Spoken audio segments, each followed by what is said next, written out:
the budget, and we do this because they're our largest department, both in FTE and in finance. So there's kind of a mix of funding sources and expenditures there, and this is just a great moment for us to learn more about health services and to ask questions to their leadership about their program and their finances. So that's kind of what we're doing today. I just want to start off by thanking the Budget Committee for being here, especially our volunteer Budget Committee members. Thank you, Bruce and Jim and Judy.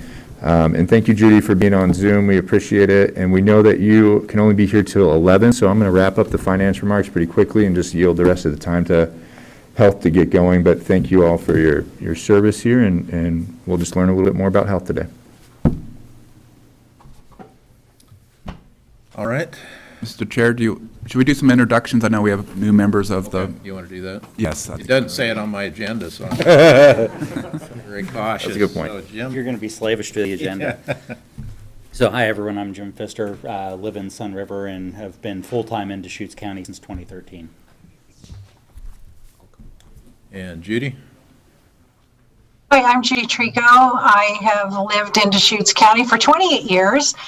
I currently work at the Sisters Area Chamber of Commerce, so sorry I couldn't be there in person, but I look forward to working with all of you. Thank you. Want to go around? Okay. So I'm Bruce Barrett. I'm with Windermere Commercial Real Estate. I've been on the Budget Committee for somewhere around 12 years and the only surviving veteran here, so glad to be here today. I'm Dan Emerson, the Budget Manager. I'm Wayne Lowry. I'm filling in for your absence of Chief Finance Officer for a couple months, so it's nice to be back. Betsy Tucker, Senior Budget Analyst. I'm Eric Ropp, Deputy County Administrator, and also I'm serving as the Interim Health Services Director. Nick Lelak, I'm County Administrator and also serving as the Treasurer until we fill the Finance Treasurer position. Hi, everyone. Phil Chang, Deschutes County Commissioner. Patty Adair, good morning. Wayne, I'm so glad you are in Sun River and handy. Tony DeBone, Deschutes County Commissioner. And I'm going to thank Wayne, too. But it's good to see you back. Thank you very much. And Dan, thanks for stepping up. You're doing a great job putting the big pieces together, just the capacity in the office right now.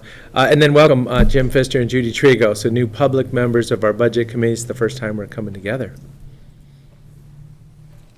I want to go right across the front. Introductions. Chris.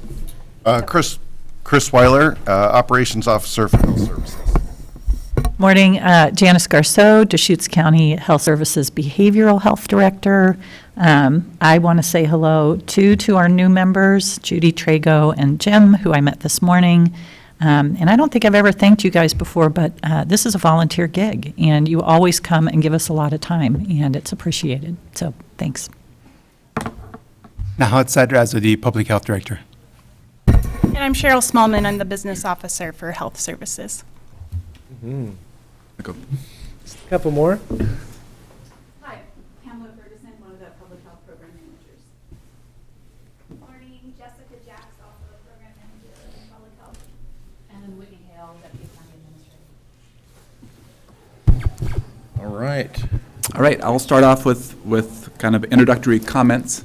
As I mentioned, I'm serving as the Interim Health Services Director. Dr. Conway is taking another role that started in January, so I volunteered to be the Interim Health Services Director.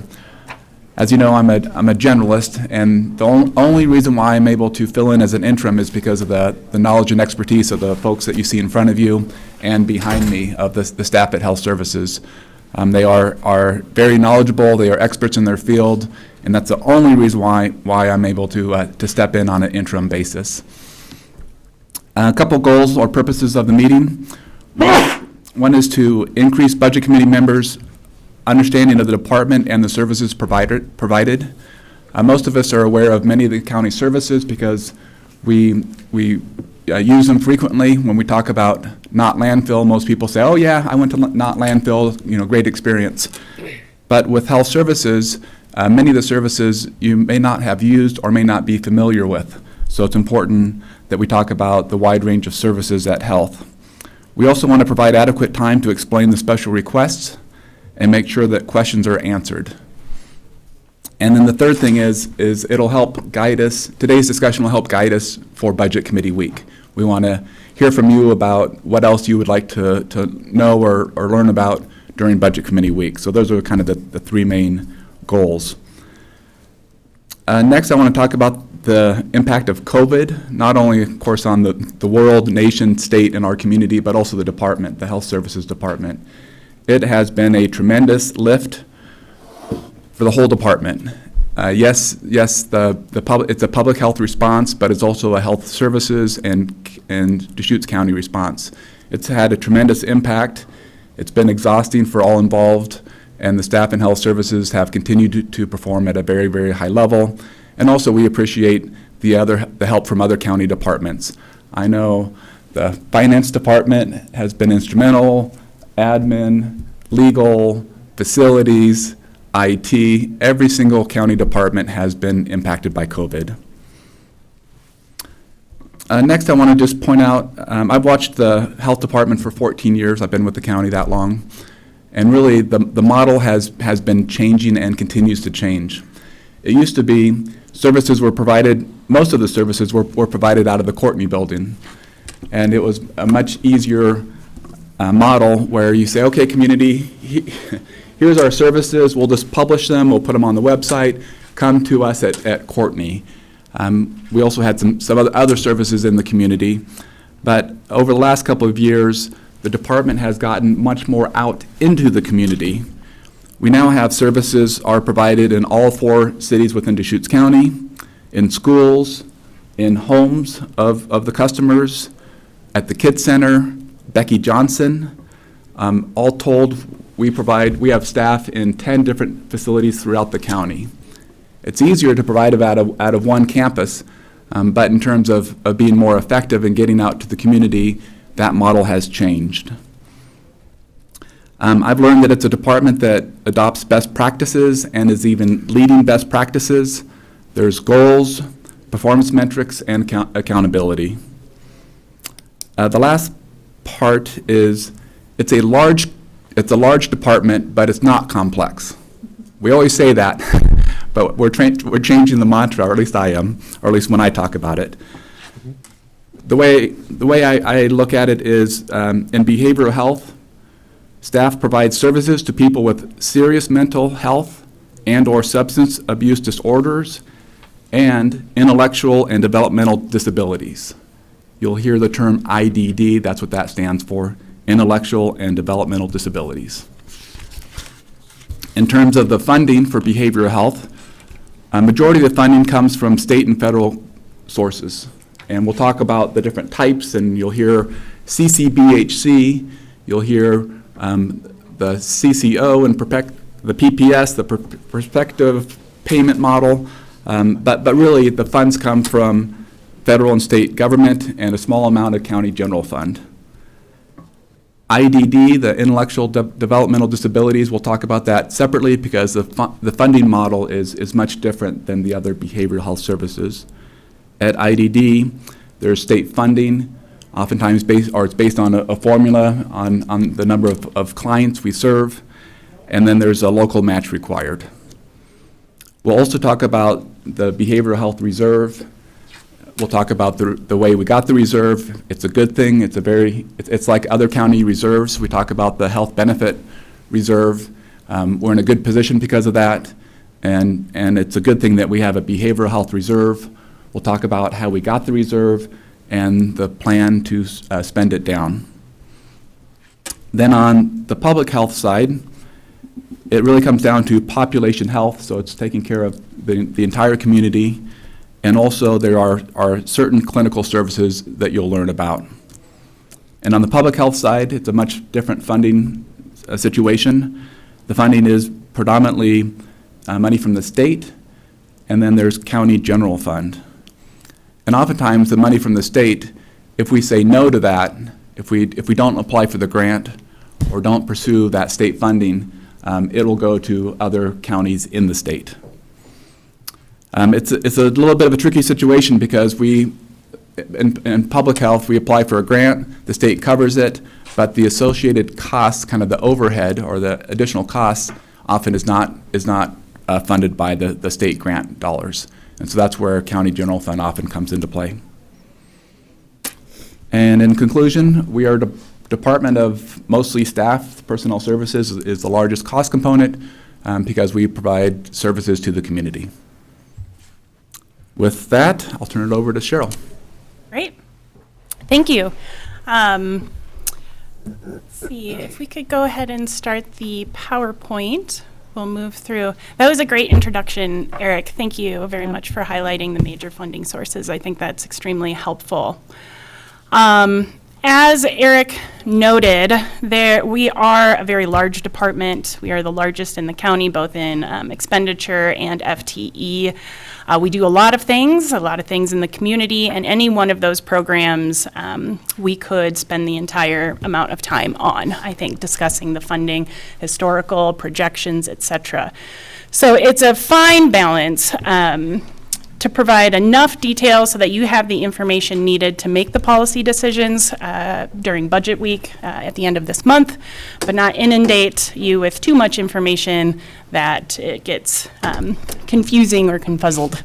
So hopefully we struck that balance today. As Eric mentioned, though, if not, or if there's another area of information you want to hear more about, we are open to that. Please let me know.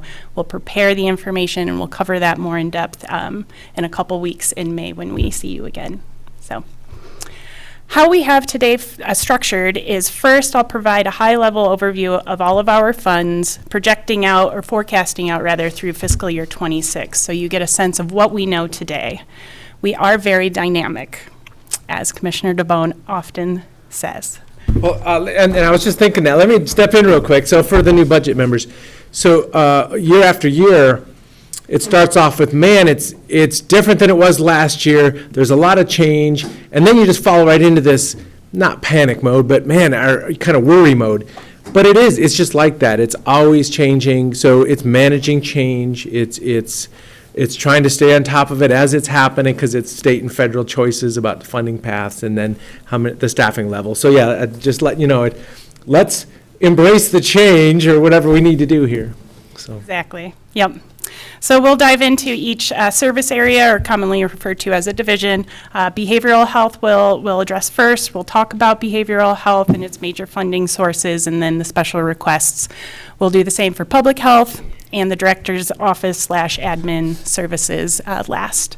We do have some time for discussion. The agenda in front of you identifies time for which we have designated for presentation. So there's about an hour and a half of content, an hour of conversation, and then some flexible time there, including a break. So hopefully we'll see how it goes. I've asked Eric to keep time because last year I did a terrible job keeping us stopping at noon, and I do not want to do that again. So, just a quick question. Do you want to save questions to the end, or do you want to have the questions during your presentation? I think it's best during the presentation, during the content for which we are discussing. So I think that's going to be a fine balance to cover, but not go down too many rabbit holes. But if at any time Eric shuffles us along, I'll write down where we are and what questions you have and get additional information to you. I might have a lot of questions, so I welcome it. Hopefully I don't blow your time budget. Mm-hmm. Keep me honest, Eric. All right. Okay, so let's just dive into the proposed budget for fiscal year 23. Hopefully each of you received a binder with a little bit of information in it. I'm going to just highlight a couple of key sections and go over kind of how we are structured. So if you were to turn to the tab that says Department Level Financials, this is an overview of our funds. We have three major funds. The first is Fund 274, which is our operating fund. This is where we spend the majority of our time talking, and that is broken up into 4 different orgs, which is important because that is the line item detail that finance gives you for the budget. So this is a decoder of sorts. We've got the director's office, the admin services, behavioral health, and public health. We also have Fund 270 and 276, which are behavioral health reserves. Fund 270 is the Oregon Health Plan, mental health, behavioral health reserves. It also has what's called CCBHC, PPS, or Certified Community Behavioral Health Clinic Prospective Payment System.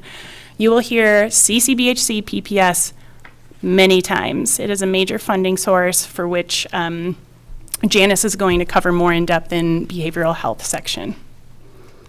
Fund 276 is a regional acute services fund. It's funded primarily with Oregon Health Authority intergovernmental agreement, and we used to be dipping into the funds there. We primarily contract with St. Charles, Sageview for that particular fund, so we've aligned our contract with the funds, so that's pretty sustainable. At this point in time, we don't plan to cover that. Happy to, should you like more information, but it's pretty minimal. The next tab is the program level financials. I want to draw attention to the first page, which is my personal favorite page of the entire binder.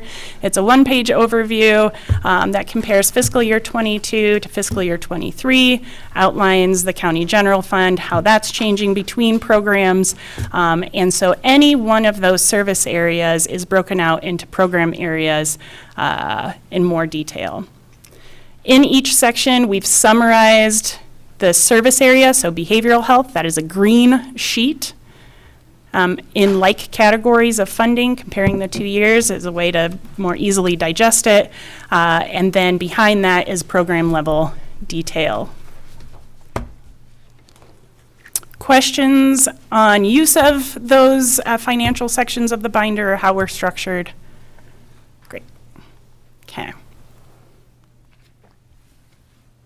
So what does this look like? The chart in front of you shows by fiscal year there on the x-axis and then millions of dollars on the y.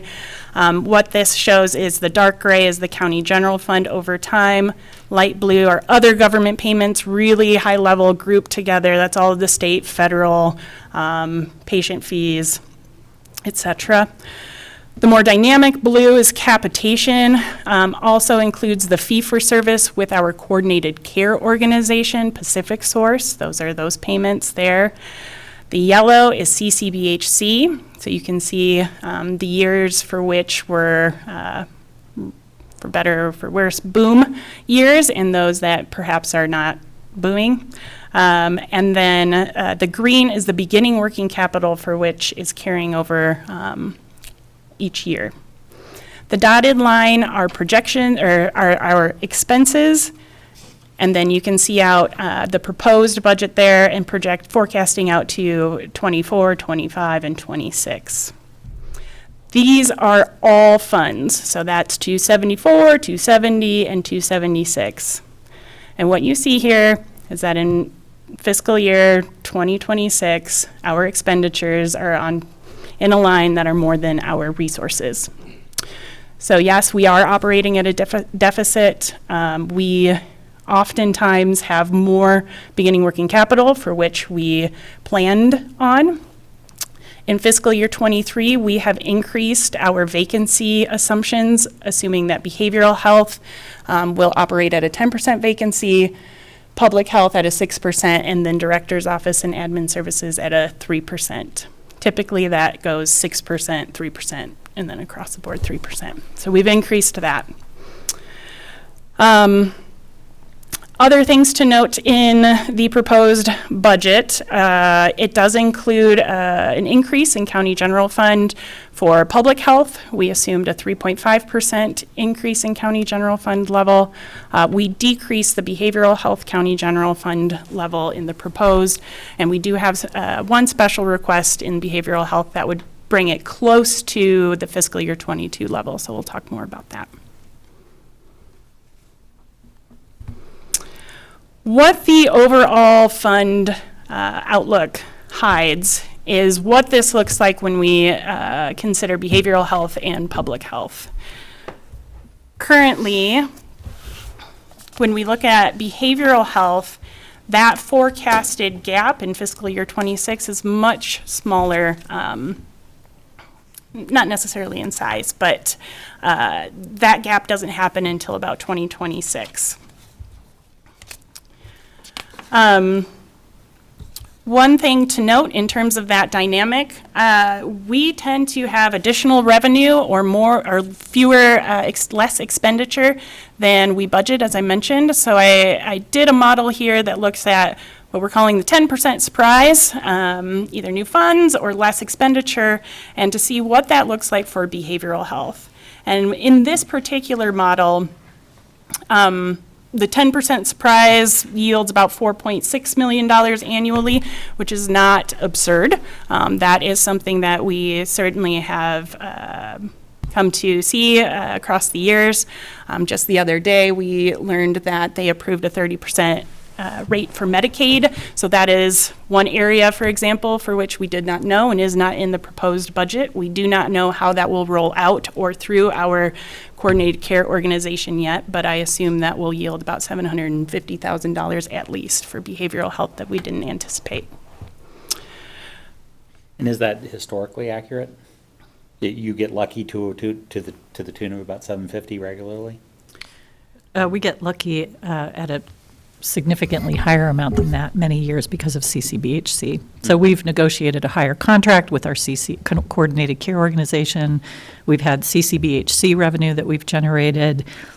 We've had grants come through. So every year is, as Commissioner DeBone said, can be very variable, and revenue can come through all year long through grant streams or changes in the contract for Medicaid. This is unusual. A 30% increase in Medicaid rates is unprecedented. It was an act of the legislature this year to address growing behavioral health need, and we really don't know how it's going to play out in the contract. They may raise some rates and not others. They may raise some rates more. They may put it in our capitated portion of our contract. They may put it in our fee-for-service. We just don't know. But we imagine it will be significant additional revenue. It's just nice to know you're basing it on historical backing. Yes. And not just on the slush funds that have been floating around for the last couple of years. Yeah.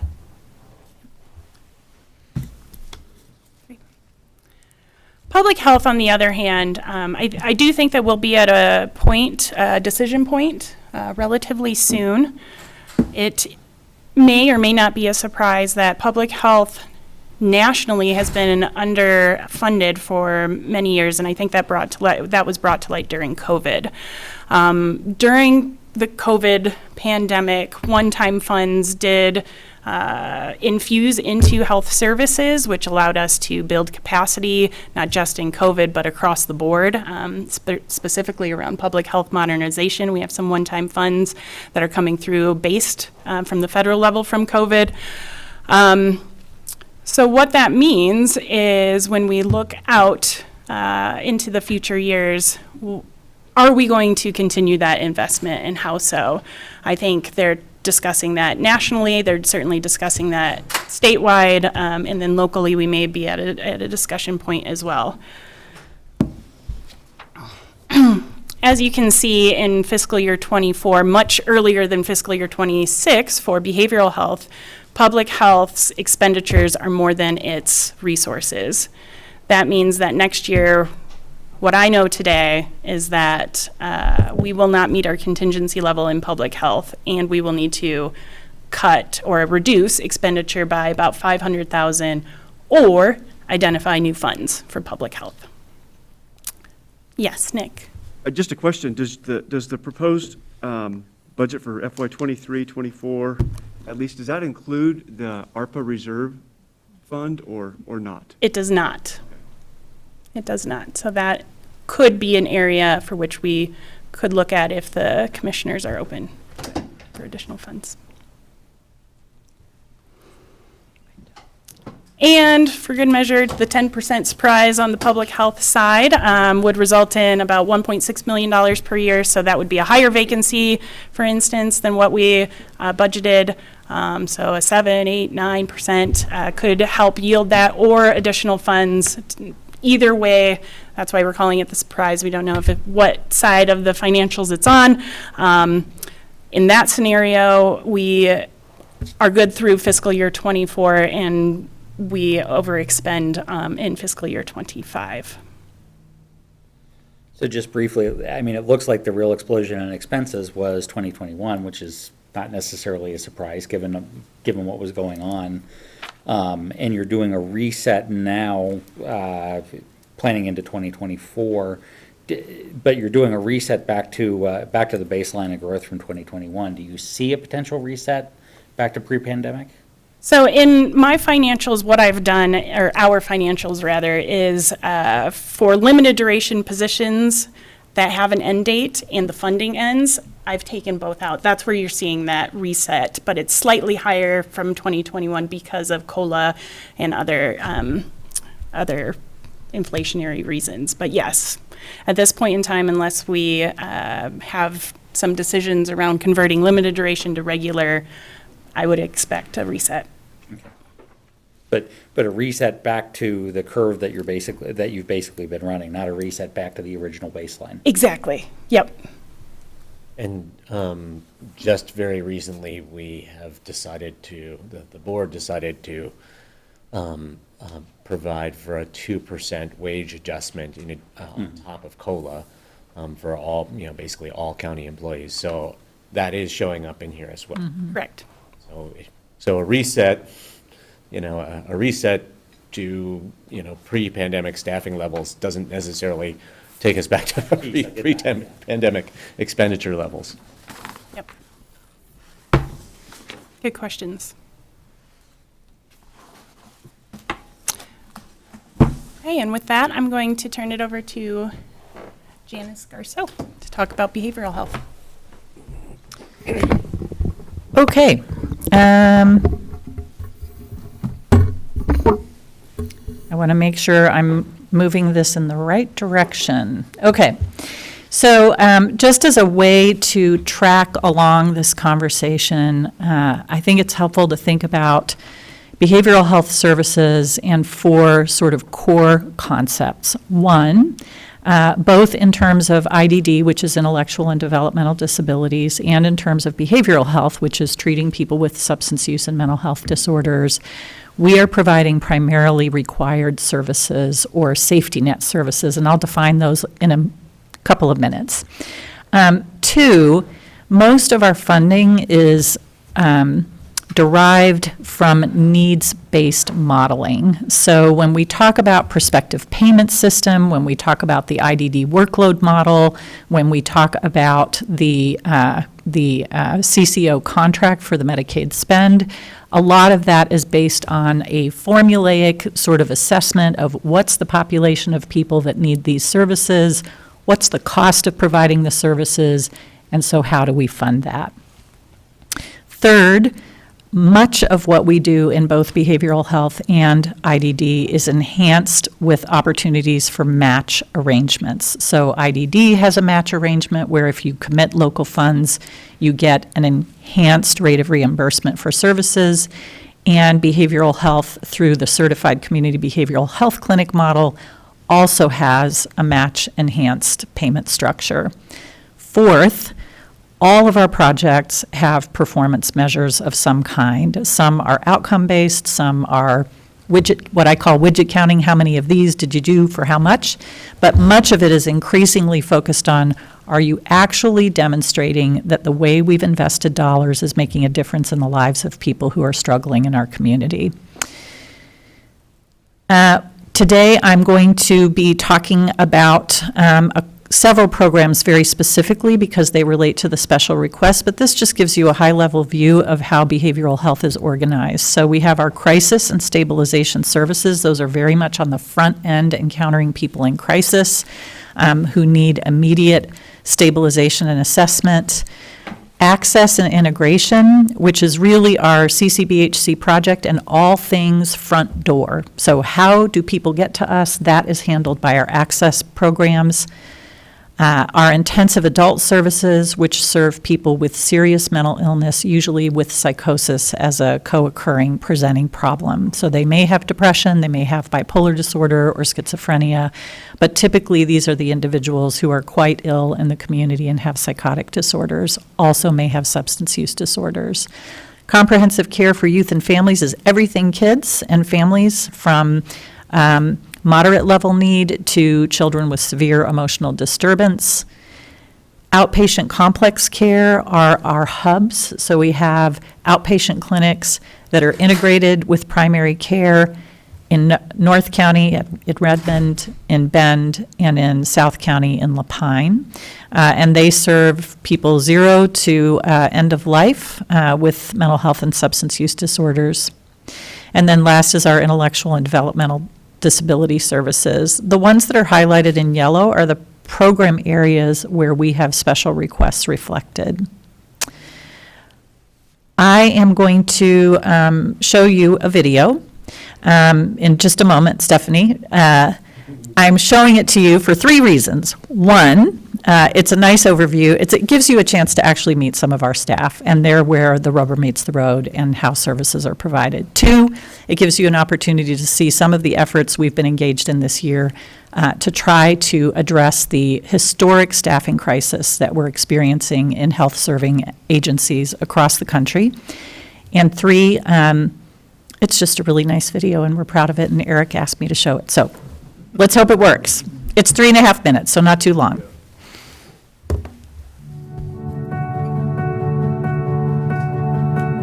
Hi, my name is Janice Garceau, and I'm Director of Deschutes County Health Services Behavioral Health. We provide services to people who are struggling with significant mental health conditions and substance use disorders for the whole span of age, from birth to old age. We have a very strong commitment to our community and to our clients. And our commitment is that we provide the highest level of care to folks who are often in communities that are underserved. We also have a strong commitment to our staff.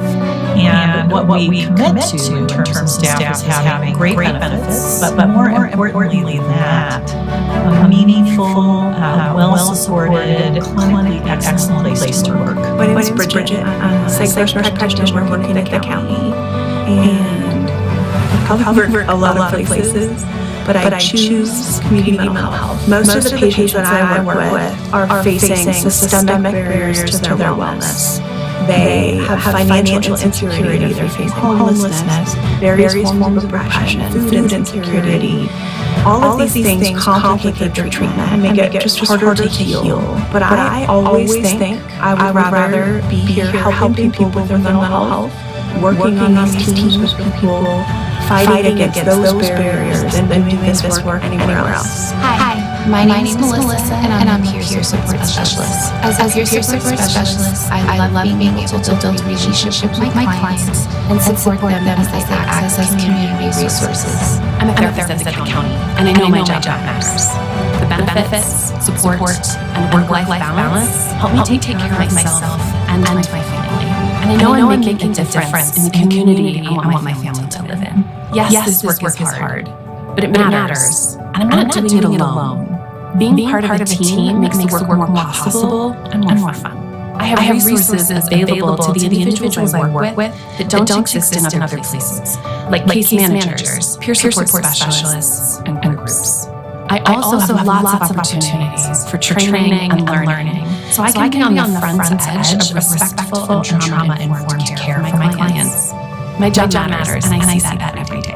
My name is Sergio Garcia, and I work for Deschutes County's Intellectual and Developmental Disability Services. Es mi deseo que mi comunidad sea un buen lugar donde vivir para todos y a trabajar con personas con discapacidades intelectuales y de desarrollo.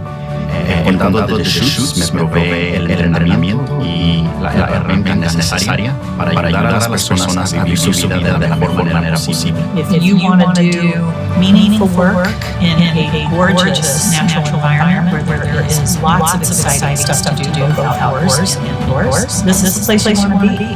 We hope that you'll consider joining us and bringing your talents and your skills here. And our commitment again is to support you in this work.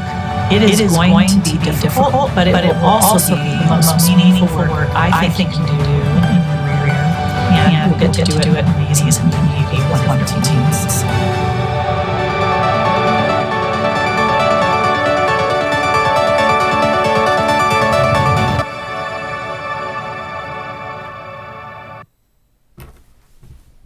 Where do I sign up? That's the idea. Yeah. You get to work with those amazing people if you sign up. I'm not able to advance it, Stephanie, not sure why. Okay. Thanks for being patient with that. I appreciate it.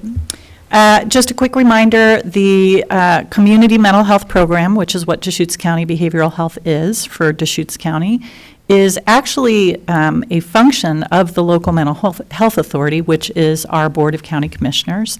They have the authority to designate the required services to an agency, and in this case, that's us, and we are then tasked with delivering the required services and the safety net services for the community. And that's statutorily embedded, has been for quite some time in Oregon. When we talk about required services, we're really talking about core services, and those are services that have direct responsibility for legally, for services that have legal implications or impact rights. So imagine a mobile crisis team worker can hospitalize someone, which means they can involuntarily commit them for a period of time to the hospital. So that impacts a person's right to free movement in the community. So crisis services are a great example. Justice system related services like aid and assist or civil commitment, which we'll talk about in a little bit. Safety net services, CMHPs have two roles. One is as a designee of the local mental health authority to ensure that they're present in the community, and then to provide those services typically. So safety net services require the kinds of services that people with mental health or substance use conditions can't get elsewhere.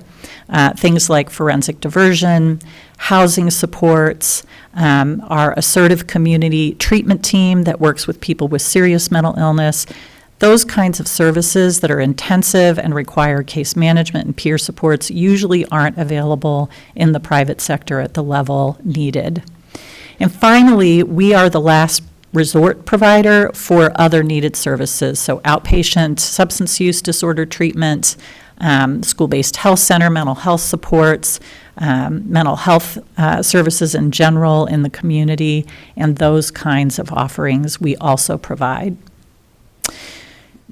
Eric really highlighted this well. I won't spend a lot of time on it. We have lots of ways we get funded, but three primary ways. One is through our contract for Medicaid dollars. So the state of Oregon passes Medicaid dollars to coordinated care organizations in our region, that specific source, who then contract with community mental health programs to deliver required services. These funds depend on the federal Medicaid budget, the state Medicaid budget, and the kind of contract we negotiate with the CCO. Oregon has, I think, 12 CCOs or 13, I can't remember now. Each one of them negotiates their own unique contract with the CMHP entity. We also have our County Financial Assistance Award contract, which passes some Medicaid dollars also, some federal block grant dollars, and some state general fund dollars, depending on what element of the contract is coming into play, to community mental health programs to do two things, really. One is to make sure that people who are not covered by the Oregon Health Plan but are indigent can still access services, and we can cover the cost of that. And two is often those dollars are connected to key strategies. These funds will vary every year, every 2 years typically, but even every year in not good years, depending on state general fund. And then we have grants. We have a number of grants, both state, federal, and local. Some are very small that we have achieved through the Central Oregon Health Council funding system. Some are much larger, like our Certified Community Behavioral Health Clinic grant, which is a federal grant, and our System of Care grant, which is a wraparound service grant for children, also a federal grant, and our Impacts grant, which we learned yesterday was funded. And so our stabilization center has stable funding for the next 2 years. It's excellent. These funds depend on availability, on our capacity to competitively compete for those funds, deliver on the grant objectives, et cetera. Janice, excuse me, is it 2.4 million then? It's, 1.2 a year. 2.4 million for 2 years, yeah. And we're really hopeful, Commissioner, that those funds will, there's some rumor that they may become ongoing. We will see. That happened with our forensic diversion program. I think that was before you were a board member, but Those were grant funds through the state, and they eventually became regular funding and came to us through the County Financial Assistance Award contract. So just a word about CCBHC. Some of you have heard a lot about it. For some of you, it may be new. It is a demonstration pilot project that was initiated in 2013 through the Excellence in Mental Health Care Grant, or Act. It then moved slowly through the federal government until it became a demonstration project, and we were funded in 2017 as a certified community behavioral health clinic. And what that basically means is we have to provide all those things on that wheel. There is a 70-item requirement list of criteria. We have to check the box that we meet to qualify to be a CCBHC. But what it did was invest considerable additional resources in community mental health through a prospective payment system model of reimbursement, which is basically just a 3-to-1 Medicaid match, and expanded services. The other thing it did was it required us to integrate our services with primary care. The reason for that, for those of you who may be new to this, is because we know that people with mental health conditions die on average 25 years earlier than their peers in the general population. And that's typically the result of untreated chronic health conditions, heart disease, hypertension, diabetes, et cetera. So the wisdom in the field now is that you really need to co-locate with physical health and make sure that you're coordinating care across behavioral and physical health lanes. So what's the outcome of all that? The investment resulted in an increase in services of 19% in the first 2 years. It generated $14 million in additional revenue for our behavioral health program, which you see now showing up, has contributed significantly to our reserve. We are seeing evidence of reduced depression and homelessness with our service population, and improved coping skills and changes, better performance on hypertension control and diabetes control than peers in the community. A little bit about, yes, sir. Just real briefly, so, Yeah. because I see where the funding trend is going. You said you were using a lot of the funds early to stuff some of the reserves so that you could carry that out over time? Not intentionally, and I'm about to explain that phenomenon, because it was an accident of fate that turns out to have served us well. And as that dries up, are you seeing other grants that are following to do similar things? Yeah, well, we believe that CCBHC will continue. We believe that as we climb out of the COVID dip in service hours, because we had a dip in service hours because of COVID, we'll be generating PPS again, and we're seeing these investments in behavioral health at the state level. So the 30% increase in Medicaid reimbursement rates, the investment in the behavioral health workforce. I mean, there's lots of focus right now on behavioral health because of some of the problems we're seeing in the community due to unaddressed mental health needs. So you're just not modeling that in the forward projections? We are not modeling it in the forward projections because it's not real until the legislature votes on it. Yeah. Janet? Right now, it's approved through September of '23. Yeah. So it is modeled through September 2023. Okay, thank you. Yeah. So that's the reason why the yellow component of these bars goes to zero or goes to almost nothing in out years at the moment. It's complicated. Well, actually, I shouldn't say that. It's actually simple. It's simple math. The simple math is PPS is designed to cover the cost that Medicaid doesn't cover. So remember from last year, there's this formula that says, what does it cost you to provide the services that your needs assessment identified you need to provide? We make up the difference with this prospective payment rate. So it's a wraparound rate on top of your Medicaid claims. So you kind of get paid for your Medicaid claim, and then you get paid on top of it to pay for all the other things that aren't covered by inadequate Medicaid rates. As our contract amount went up, our staffing level went down, our service hours went down, that formula was impacted so that we generated much less PPS revenue. That's the simplest way to explain it. Janice, Over here, I have a couple questions too. Just going back to the impacts grant, did we put that, I know some of the materials had already been done. Did we put that in the, on page 3, the behavioral health outlook for the funding? We sure did. Awesome. And then the second thing is, would you say it's fair to say, Janice, that as the dark blue, the capitation bar grows, The that PPS shrinks. the yellow shrinks? Now, that is, yes, it's true, and it's partly because we haven't updated the needs assessment. So we've been basing the relationship of payment on numbers that we need to update periodically to actually capture the true cost. It'll change again this year. We just did a new one, but we'll talk about that in the future. So let me just talk a little bit about PPS and our behavioral health reserve so that you understand how that happened.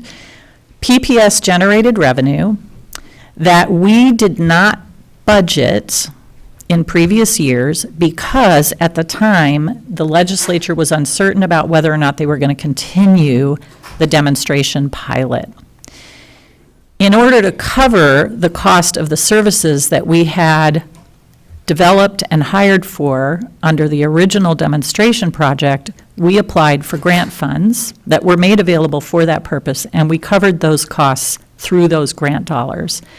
So that when PPS was in fact continued, we continued to generate revenue while also being able to cover the existing costs. So that just meant that we had additional unplanned revenue that we put in reserves.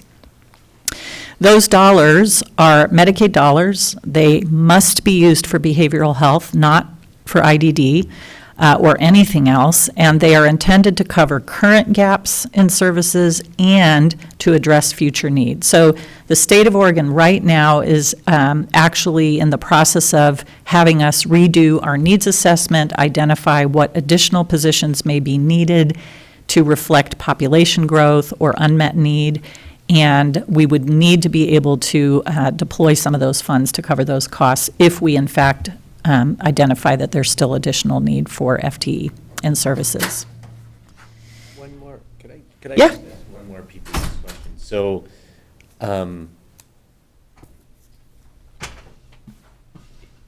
you mentioned kind of declining ability to commit staffing to providing these services that generate PPS revenue. Does that mean if we added certain kinds of staffing, it would actually result in the PPS revenue going up? Potentially. Or is the gap between what Medicaid will pay and what the services actually costs, has that shrunk? So the whole purpose of the PPS payment is to cover that exact gap. So if you hire direct service providing staff who bill a lot of service hours, then yes, they tend to be able to cover their cost when you factor in PPS revenue, but only if you're able to generate PPS revenue because you still have a gap. So it is a complex formula. We think about it every 6 months, every 3 months even, as we're submitting our RAP payment reimbursement request. And it's definitely dynamic. I mean, it's something we have to watch all the time. But yes, technically, that's the idea. The good news is, it's in some ways, it's a really honest funding mechanism, because if you figure out other ways to cover your cost, you bill the federal government for less match revenue, which is probably how it should be. So it works in a pretty nifty way. It can be hard to predict because of all the factors that go into it. It's sort of a backup in some ways. It is very much a backup. Yeah. But to that, you don't have a way to be able to project what that's going to do over time.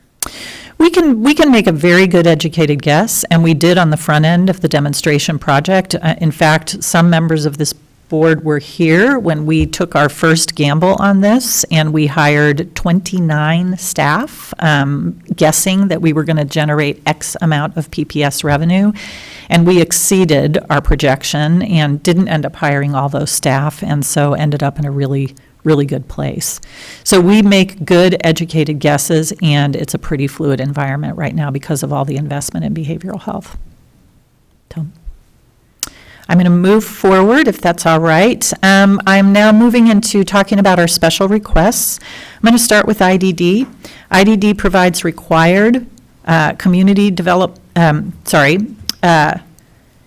want to just talk a little bit about some of the acronyms. So CDDPs are the way the state refers to our IDD program. So Community Developmental Disability Programs, there's a typo there. I always catch one in the middle of the presentation, are designated by the state as the only entity to provide the following core services to people who are eligible, either by virtue of having an intellectual or a developmental disability.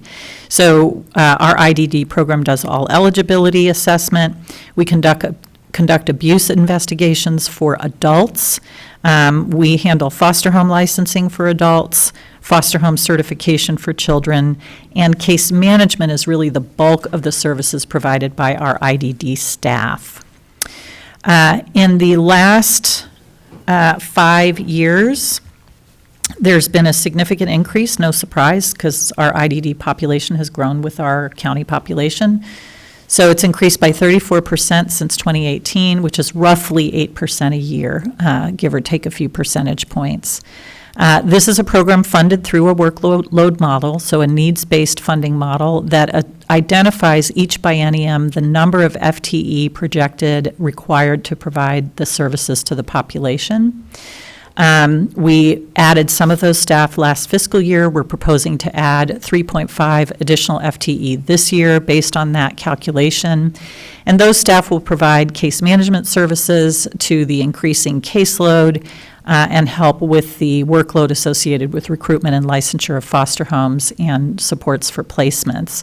The specific ask is for 3.0, so 3 FTE IDD service coordinators and an additional 0.5 admin support tech to help support the additional administrative workload that comes with that work. The funding request is for the additional revenue required to meet the match arrangement. So IDD participates in match. I think it's 2 to 1, roughly, or roughly $2 to $1 of funding that comes through Medicaid. So match requires a local funds investment.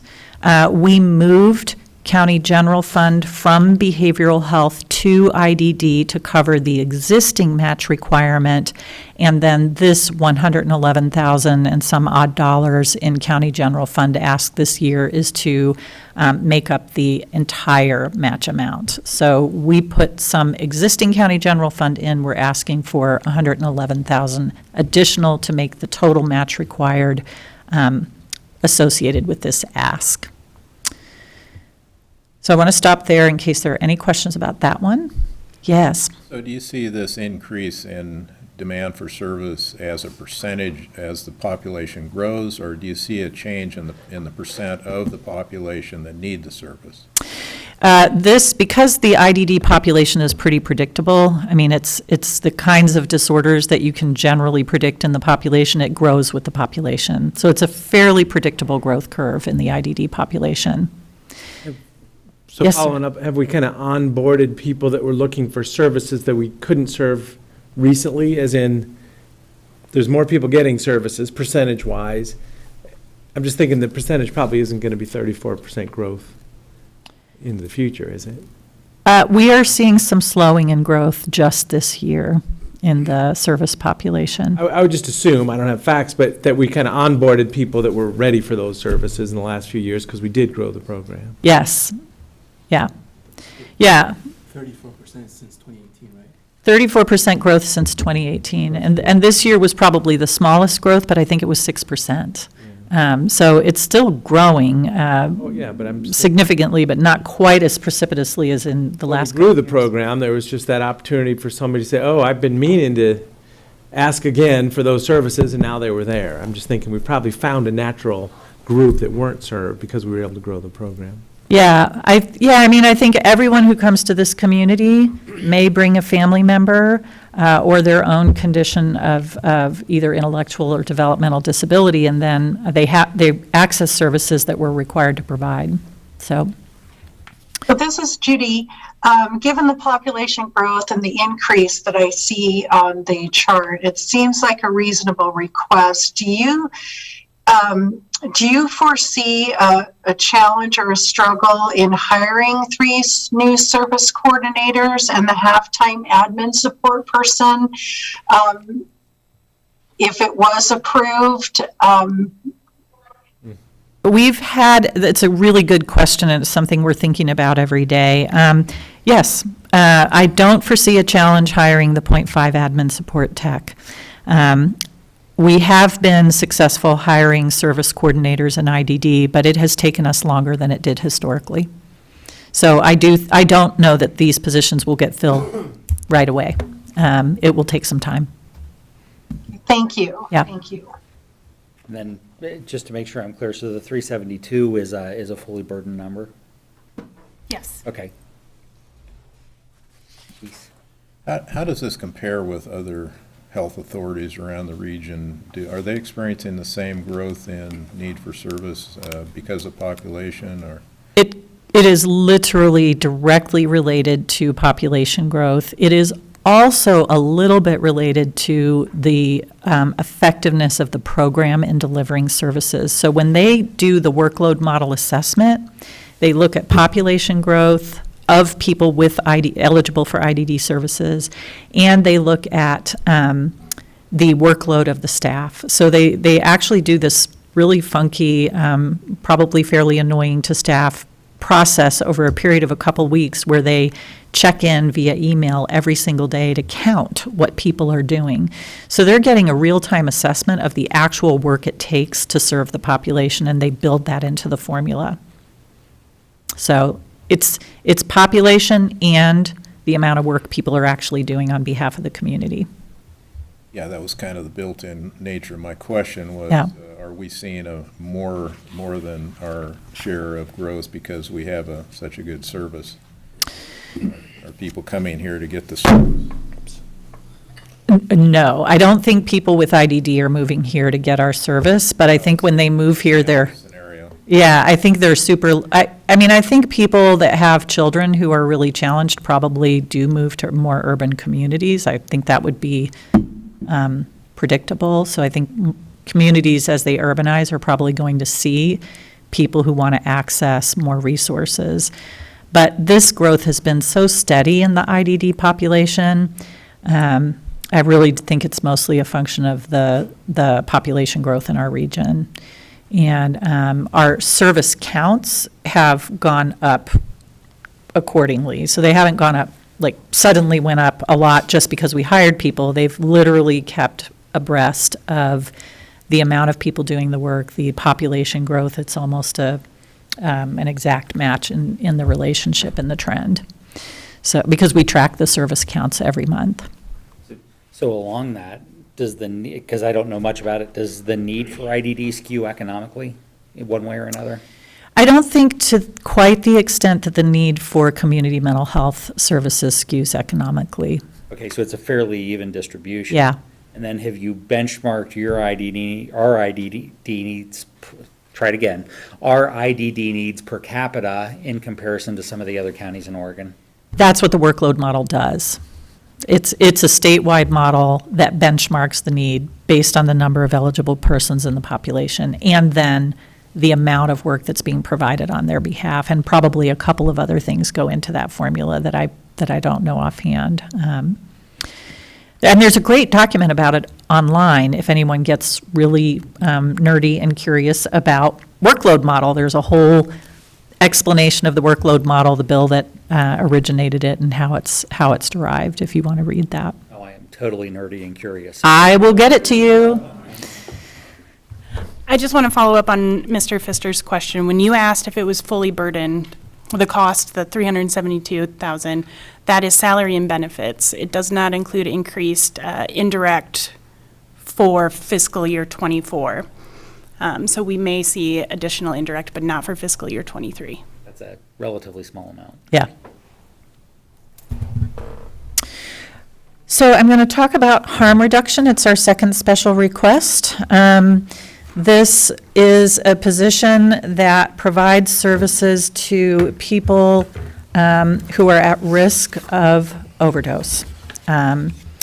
What we're seeing in our region, we're seeing around the country, so while it's tragic, it is not a surprise, and that is an increase in ED visits for overdose since 2017 of roughly 103%. So you can see the numbers there on the left-hand side in the graph. That's a Deschutes County graphic from our wonderful harm reduction program staff. Over 85% of those overdoses are due to opioid use. There was a 70% rise in overdose deaths alone in April and May of 2020, and I'm citing that because we know that this particular phenomenon and the risks associated with it really increased when COVID hit and people were disconnected from their recovery communities, isolated, lost jobs, et cetera, et cetera. The list of risk factors for relapse in addiction just were magnified by a factor of a lot. There is a person in the role that we are requesting FTE to cover. The role provides coordination of opioid overdose prevention services, and it's really the only role of its kind in the county. And I can give you some detail about the role if you want it, but basically it is working with our harm reduction program staff to do outreach, prevention, training, education, get materials, supplies, and information into the community. It's sitting on the task force that looks at how to address opioid overdose risk and opioid use in the community. The ask is to add a 1.0 public health educator 2 position to the behavioral health team that supports the harm reduction program.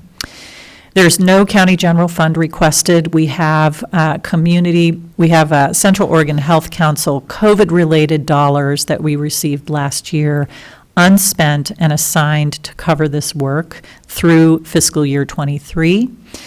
And then we anticipate Measure 110 funding very likely any day now. This particular position is built into the application for funds that we submitted, and we would continue to fund the position with Measure 110 dollars going forward. So we're requesting a regular FTE be added so that we can retain the person in this role. They've been in an FTE shell that was COVID funded, and this is a way to make sure that we're creating an actual FTE ongoing for the position and placing them in the behavioral health program. So you've got the actual. Sorry, go ahead, Judy. How do you get the person, and I've read a little bit about the Measure 110 funding, kind of not those folks needing it or not able to access it. How do you foresee the program reaching out to those who need it and getting them engaged in prevention? I mean, what does that look like? Is that through existing programs? Is it a marketing program out to the community? Do you know how that process is going to work? Because I know it's been a struggle with Measure 110 funding, getting folks addiction services, prevention services. Yeah. So I love this question because it gives me a chance to brag about peer support specialists. Measure 110 funding is really focused on all the ways the community mental health system has failed people with addiction, frankly. And it's designed to fund positions that go into the community to actually do outreach and engagement on the ground next to someone's tent, if that's where we need to be, to connect them to people that have recovered from addiction and are able to offer hope and encouragement to engage in services and actually connect them to services. So that is the entire design. This particular role has more of a prevention role, so they're coordinating some of these activities and then also educating the community about how to bring a harm reduction model to people that are struggling with addiction. And prevent overdose through distribution of overdose reversal drugs and other kinds of efforts. Did that answer your question? It did. Thank you very much. Yeah. So I just want to make sure I got the story straight. So you have the person in the role already, you're going to officially assign them the role with the extra FTE and then backfill? The role that they're in was not intended for this work. We assigned the work to this person during COVID because overdose risk was such a factor. It's really public health COVID dollars that fund the existing role, and there's work that role was needed to do other things besides just overdose prevention.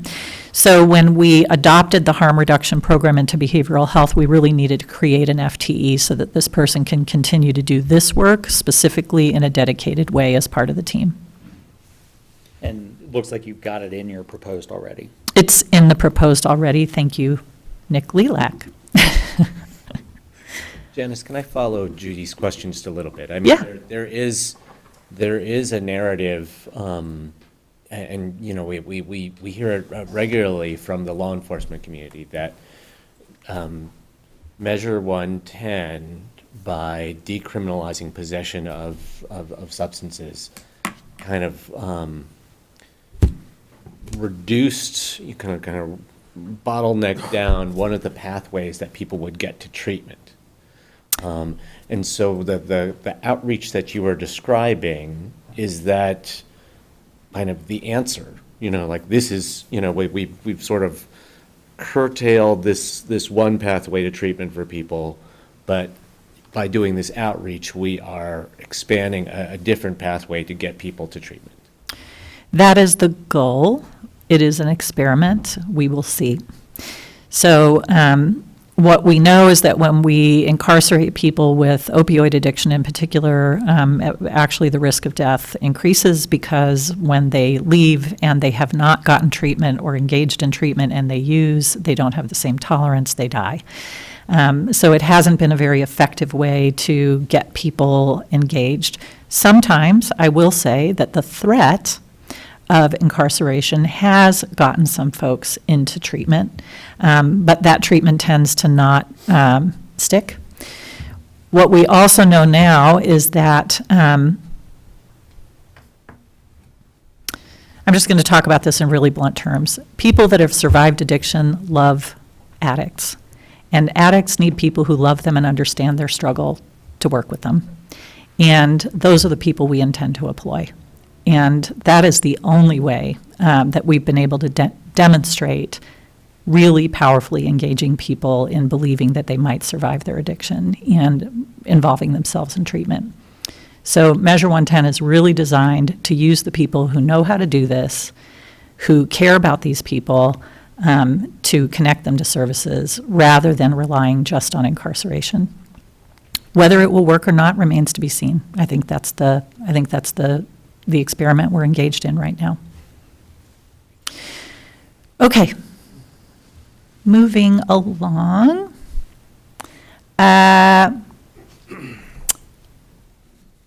CCBHC integrity.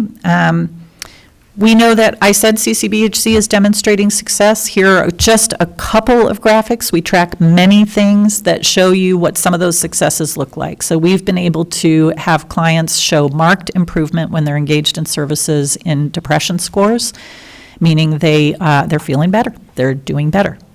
And we've been able to demonstrate that people had a significant improvement in controlling their diabetes when they're engaged in an integrated care setting. We know that the Certified Community Behavioral Health effort will be evaluated by the legislature this year as a way to determine their level of commitment going forward. So this is a important year to have our ducks in a row. And we know that CCBHC has 5+ years of sustained funding and commitment, both from the federal government and now from the Oregon Health Authority.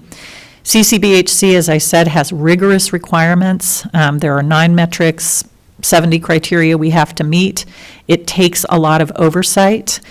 We are asking to convert an existing behavioral health manager and an existing admin support specialist who were limited duration last year, added limited duration with CCBHC funding to ongoing regular positions. So the manager role was historically a role we had. We let it go.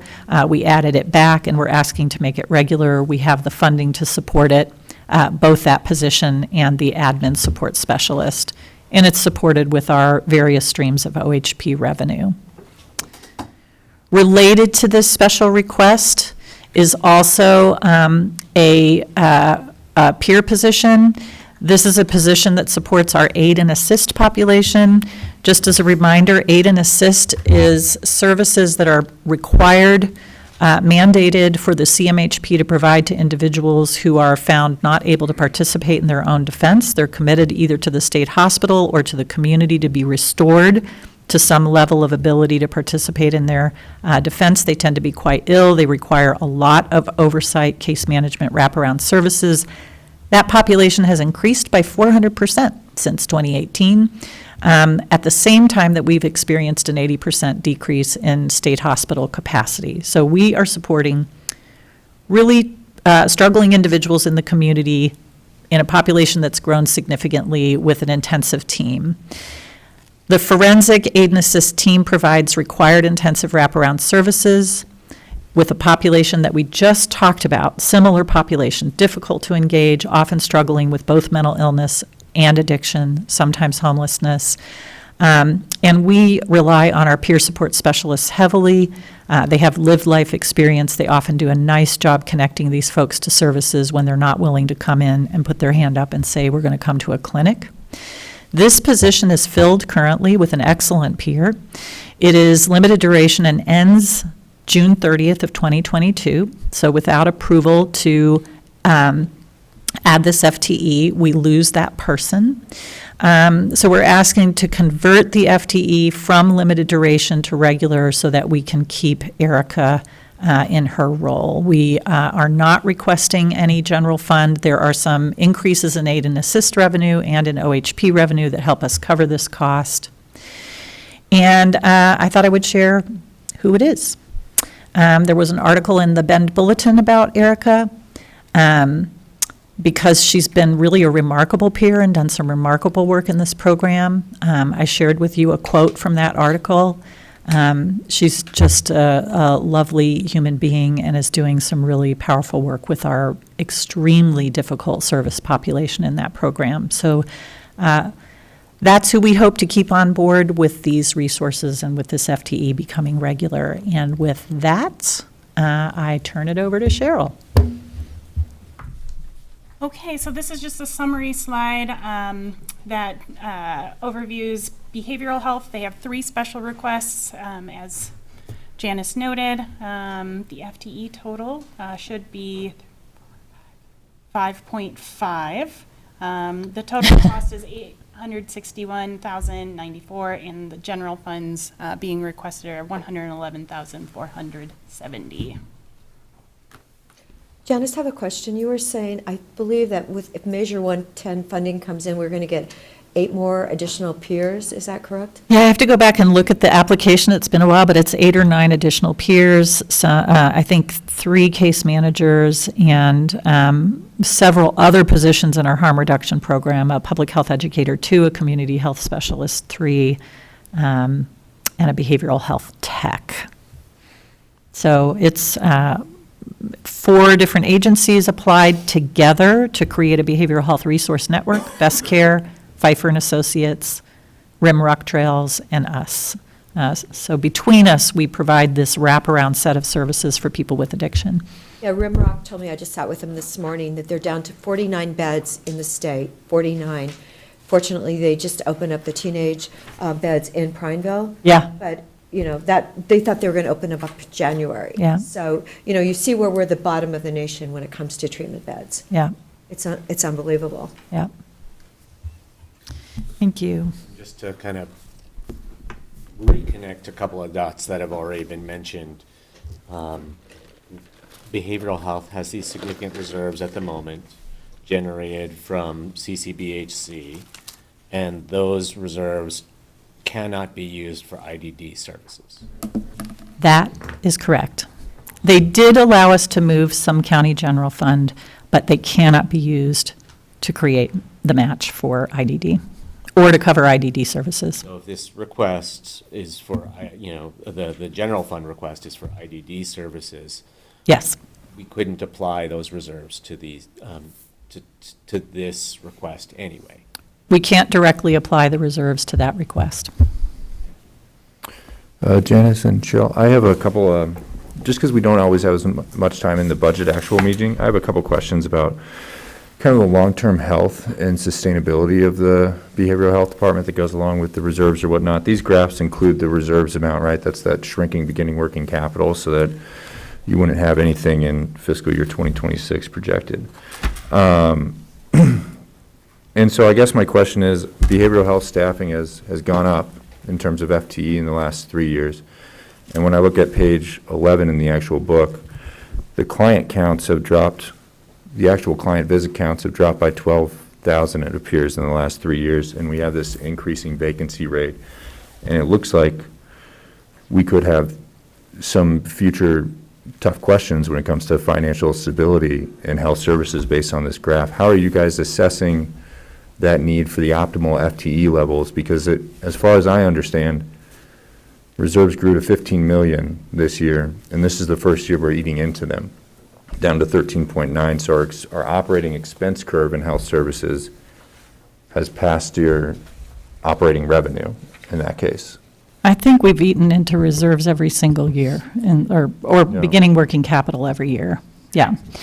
But the reserves have grown from, but you put money into the reserves, the reserves have grown from at 1.3 million to Yes. all the way up to Yeah. 15. So just because this is an important conversation to have, financially speaking, if your operating expenses are over, one of the few levers that you do have to control is your expenses on the FTE side. And as I see client counts decreasing and FTE growing up, I'm just wondering how you analyze that to get an optimal FTE and optimal vacancy so that, we can maybe temper the effects that are surely look like they're coming soon. So client referrals went down 33% when COVID hit. So I don't think we can say anything definitive about client counts until we climb out of COVID. A. B, our service models are changing. So one of the things some of you know about, because you've heard me talk about it, is the private practice panel has grown in our community. There are people in the community contracted with now to provide services to the Medicaid population, but they see a lower level of need group of people. So as that's grown, our service population has become increasingly acute. And we are purposely, by design, trying to keep our caseloads smaller because the kinds of clients we're seeing right now, you cannot serve with 2 chairs and a fern, as Deanne Carr used to say. They require intensive wraparound services and often pre-treatment services that you can't even bill for. Because until a client is actually enrolled through a 90-minute assessment that you do in an office, you can't bill Medicaid. So you don't even see in that number all the people we serve. For example, 250 homeless individuals who get services pre-enrollment. That would just be one example. So I think our service model is really different, and we may never be at the churn out of individual clients that we were at in 2019, for example. We saw a big influx, right, when We saw a big influx when we opened up to people without OHP, so that people who are indigent in our community and didn't have OHP could finally be served. Our median income is $16,000 a year. So even though we take private clients, we're seeing people with significant need. So basically, with the growth of the county, we might be seeing a higher acuity population that demands more treatment by more of a wraparound team. So the staff is still, just as necessary and critical. We're lowering case loads so that we can provide effective treatment with higher SDO. You said it. I'm just trying to paraphrase. You were exactly right. You said it as well as I could have said it. That is exactly what is happening. So with that change in model, it sounds like you guys are potentially changing funding structures around the changing population, which makes sense. Are you guys going to kind of go back to Commissioner Chang's question, look at where CCBHC can be leveraged in terms of those teams that are using those high acuity and Pacific source capitation, fee-for-service, those kind of things? Yes, and yes. And I hope that someday our system actually really thinks about providing these services differently and paying for them differently. I mean, this is the world we're living in right now, but the reality is using claims-based medical model, Medicaid billing structures to serve people that you're going to serve in the community who aren't actually enrolled doesn't make a lot of sense. And that's how CCBHC has saved our bacon, frankly, because it's allowed us to provide services we couldn't bill for and helped us cover that cost. And that's what saves people's lives. It's not the people who show up to the office on time for their hour session. You want us to reach the people who aren't able to do that yet, and that takes these intensive teams and pre-treatment work. Okay, I am conscious of time, and I want to make sure public health has adequate time, and the director's office and admin, so. We are right on schedule and get a break. Oh, cool. I just want to, our committee member, Ms. Judy, she's leaving what time exactly?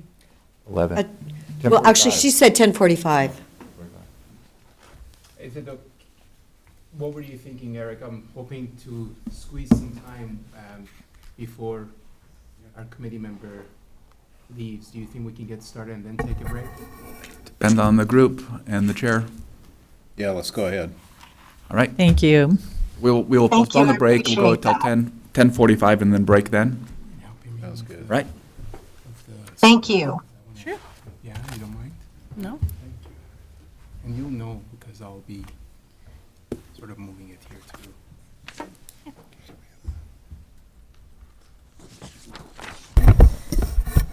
Great.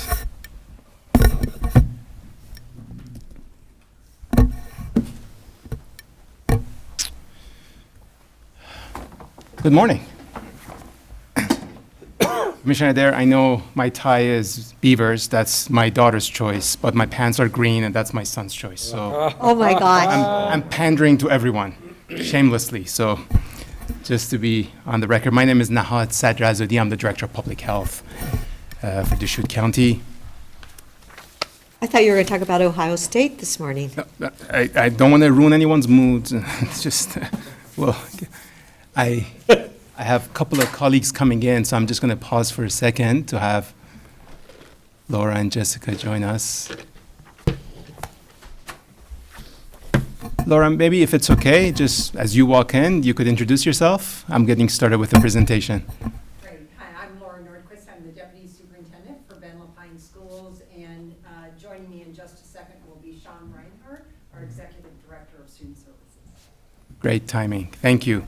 So let me start off by thanking my leadership team, which was very engaged in shaping this presentation. I would like to mention by name Pamela and Jessica, who are sitting in the back, and Rita, Tom, Emily, Adrian, and Jacqueline, who helped with the presentation, as I mentioned, and some of the materials that you have in front of you. Of course, Cheryl is the linchpin of all this, so thank you, Cheryl, and Eric, for your gentle guidance throughout this process. The outline of the presentation, as you have in front of you, a few slides to set the stage, followed by our key message around returns on public health investment, and finally, our special requests.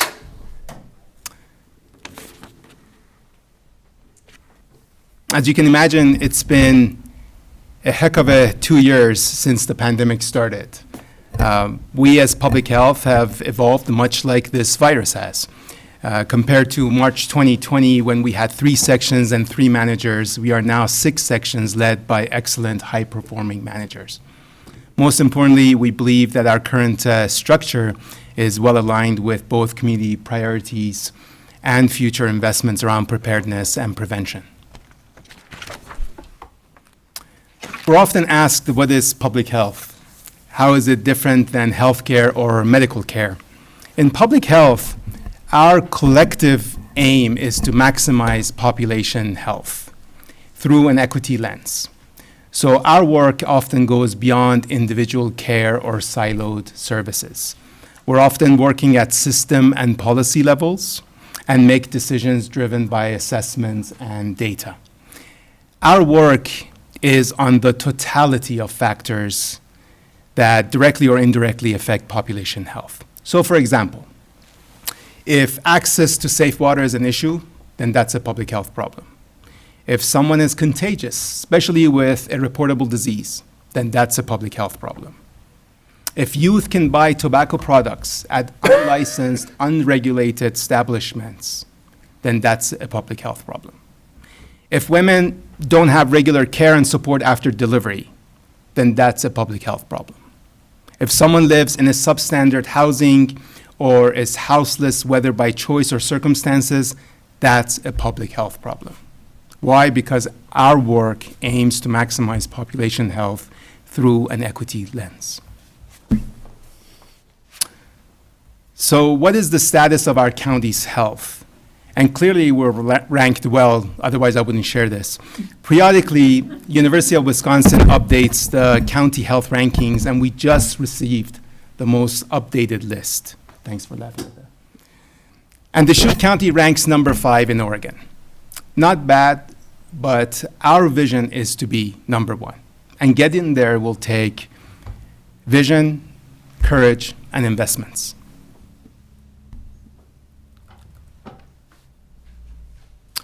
Now, it's difficult to celebrate much these days with the pandemic, inflation, and the quarterback situation in Seattle.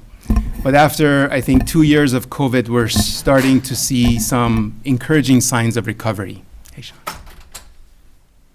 For example, environmental health revenues are back and even surpassing pre-pandemic era. As you are aware, prior to the pandemic, food, pool, lodging licenses were increasing at a rapid rate. This is even before my time joining the department. And while COVID did slightly slow down business growth, we are seeing some positive indicators that our business community is recovering. And it shows also that our environmental health team is vital and integral to this recovery and growth. And our team will continue to be exceptionally busy as in-person inspections have actually started full force since March. We're also seeing utilization of our preventive clinical services back to pre-pandemic time, and we anticipate utilization will continue to increase due to disease burden and deferred services that we've been experiencing the last couple of years. But as you can imagine, it's not all positive, and in conjunction with signs of recovery, we're also witnessing some concerning trends. For example, STDs are on the rise, and there are multiple overlapping reasons, including access to testing or screening, supply shortages, deferred services, drug use, houselessness, and high rates in neighboring counties. In the last year, the average increase in all 3 STDs was 57%. And as you might be aware, there is a huge human, social, and economic cost associated with one case of STD. Another concerning trend, which was alluded to earlier as well, is our youth's behavior around substance use, which shows higher than the state. As I mentioned last year, we must reach the youth before harmful behaviors do. And the good news is that we are confident that your investments in Healthy School last year and in Upshift as well will start paying dividends in coming years, though obviously it's too early to see the returns now. The 2 key drivers for increased substance use are high degree of access and low risk perception amongst our youth. It's also important to mention that addressing substance use can help with other emerging threats, such as cyber safety, gaming, gambling, cyberbullying. And as a parent of twin 8-year-olds, I am very worried, and sometimes I feel helpless about their exposure to gaming and cyberbullying. But I'm confident that an initiative such as Healthy School can help me as a parent with the skills and knowledge to have these conversations with my kiddos, or at least put them in timeout until they're 18. Nahad, Nahad, this chart you have on slide 36 actually is from 2020. So I'm thinking like, this has only got to be worse. Yeah, Commissioner, good point. This is part of the lack of investment in our data infrastructure over the course of the last few decades. There is some limitations involved in real-time data. The survey actually went until April of 2021, but the survey is not periodic every year where we have access to immediate real-time information. The patterns are certainly, especially from what we're hearing from our CBOs in the community, we're seeing increased clients with substance misuse. So you're absolutely right, and the data here are a bit outdated, though at least they're not outdated by, 5 to 10 years. If the data collection went until April 2021, that captures a year of the pandemic. Yes. Yeah. Yeah, and the general trend is that we tend to be higher than the state. And what we hear anecdotally, which we know, anecdotes are not facts necessarily, but we do our homework, try to get some qualitative information from our CBOs. We see that they're facing increasing trends as well. They're seeing that in their clientele. Another concerning trend is the Oregon Health Plan or Medicaid enrollment in Central Oregon, which is seeing a 30% enrollment increase since the pandemic started. Now, this increase, just to be very transparent, is related to multiple factors, including modification to the threshold eligibility and a pause in redetermination during the pandemic or during the emergency. Nevertheless, this indicator speaks to the overall economic instability that many of our communities are facing. And economic instability is one of the key determinants of health outcomes. So our key message in the context of aiming to be the healthiest county in the state, while acknowledging that we are faced with finite amount of resources, is that when it comes to public health, it makes sense to invest our limited dollars in preparedness and prevention where we see the largest returns. Especially when focusing on children, youth, and expectant mothers and parents, especially when focusing on emergencies and preventive clinical services, and especially when focusing on social and economic factors and physical environment. If I came to you and said, we want to design and roll out an initiative that fills a critical gap, lowers overall costs to the community, and improves health outcomes, I can imagine what you would say. And that's exactly how we in public health have positioned ourselves to improve community health outcomes through cost-effective interventions. And one of those interventions and investments is Family Connects. This program serves all mothers and families, regardless of their socioeconomic status, on a voluntary basis. It provides support and services to families post-birth and ensures that they have what they need for a productive and healthy life. Once this program is fully rolled out, we expect a 33% reduction in total child emergency medical use and hospital stays. And studies have shown that for every dollar invested in Family Connects or similar initiative, the community saves $3. Another smart investment is in our youth. First of all, our youth in Deschutes County are forecasted to grow by 20% by 2040. I thought there was something wrong in this, but I reviewed it. That's a correct figure. And that compares to 2% average in Oregon. At the same time, substance use among youth is on the rise, and we have around 4 or 5 youth suicide deaths per year, but many times more in suicide ideation, which often end up at ER, that's emergency room.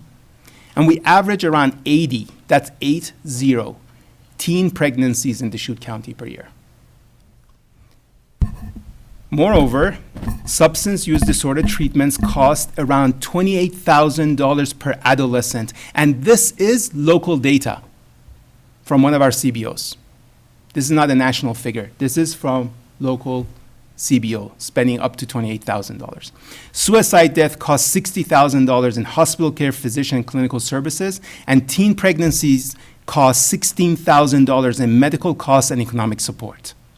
And these facts have both human and health implications and further result in unnecessary costs to our community.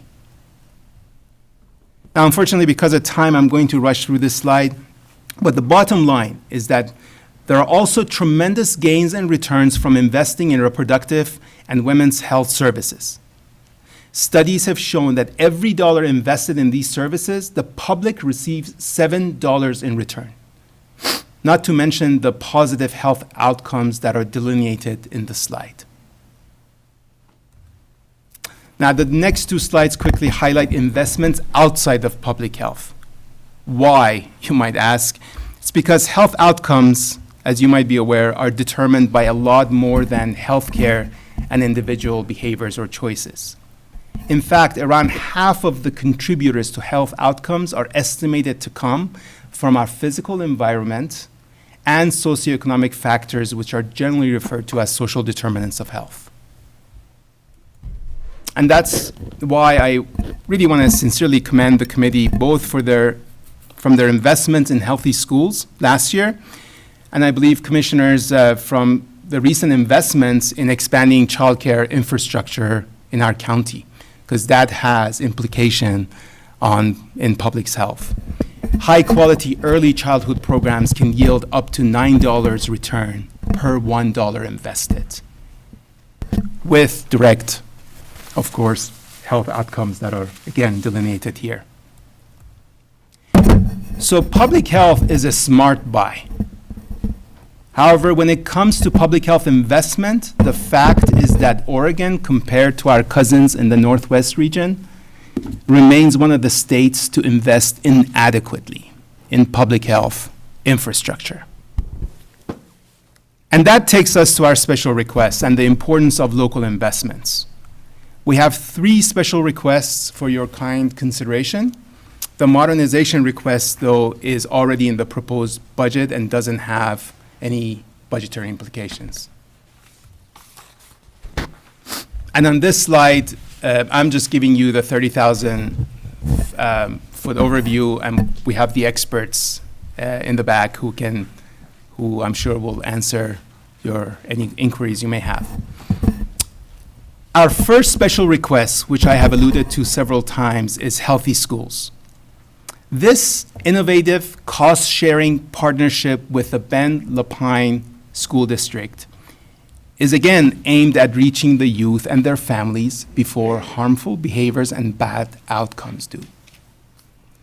And we already touched on the alarming rates of substance use, teen pregnancies, STDs, suicide ideations, very low HPV vaccination rates, and on and on.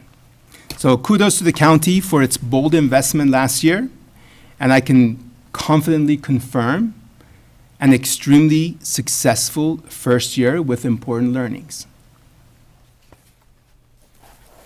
And I think the commissioners, you might recall an excellent update, if I may say so, and overview on October 6th, when we presented the action and the evaluation plans.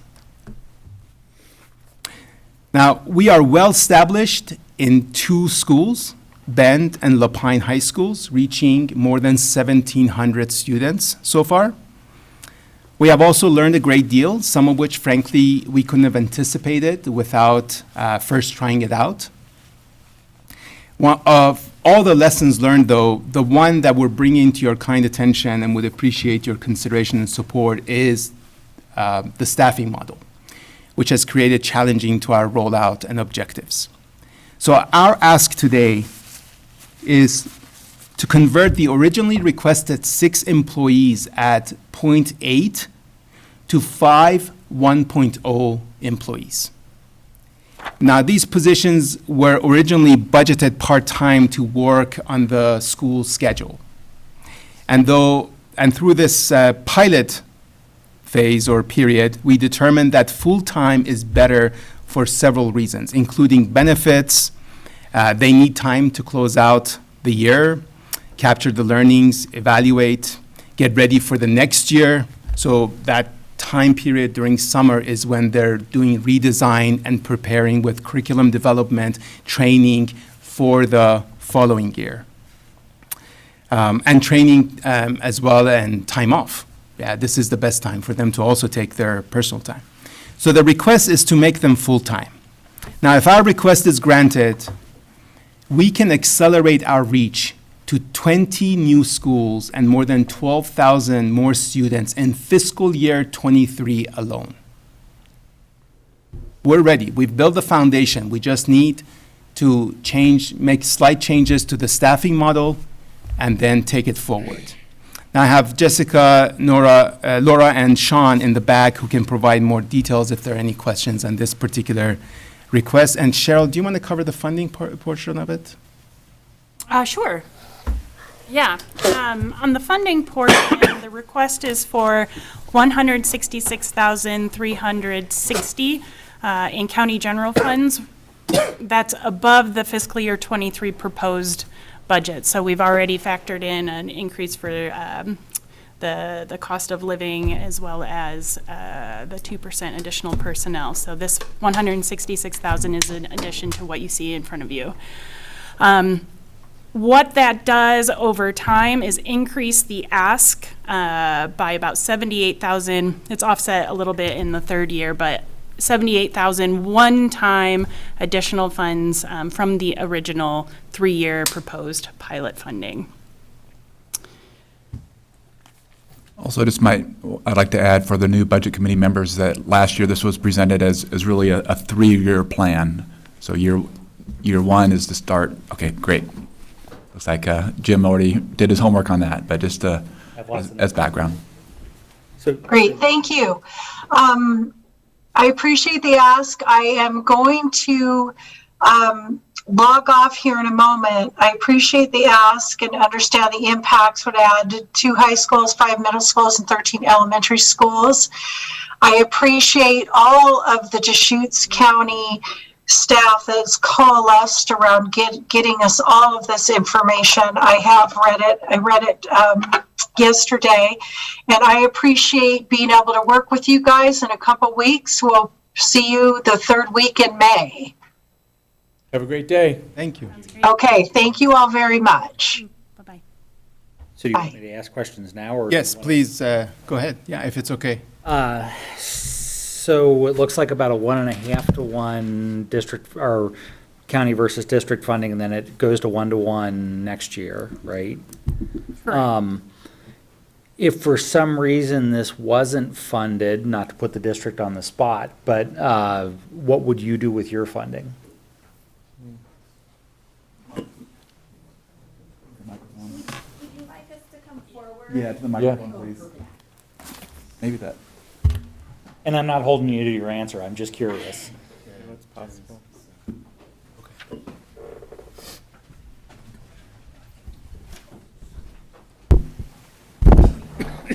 Jessica, you can come up here. There might be questions that Jessica and Sean are better able to answer than I am. We are highly supportive of this partnership, and we're highly supportive of the move to 1.0 positions. Just to give you an example, if you have a 0.8 employee in schools, that means they're not there 1 day a week. And so lots of good work that happens isn't able to happen. If the funding request for additional funding is not granted, we'll continue, and I think our question would be, do we go to 4 full-time? Do we try to continue with a 0.8 model? But we are also in for 3 years and have full intention. We're very excited about the work that's happening. We have full intention of continuing with the partnership. So it would just be a plan alteration in terms of staffing levels, not the plan itself. So I can go 2 directions. Let's go, because you just said it, you're funding it, your intent is to fund it for a 3-year period. Are you waiting for actual benchmarks rather than learnings to come out before we both jointly decide to fund further than that? Yeah, I think we monitor with any new innovative program. We want to be watching to see its impacts. So we'll look at both quantitative data and also qualitative data. What are we hearing from the schools? What are we seeing from students before we continue? Yes, but I think that we also are very concerned about the social, emotional, and mental well-being of our students, and we believe that prevention is a worthwhile investment. And then this is district funding, not coming from an outside grant?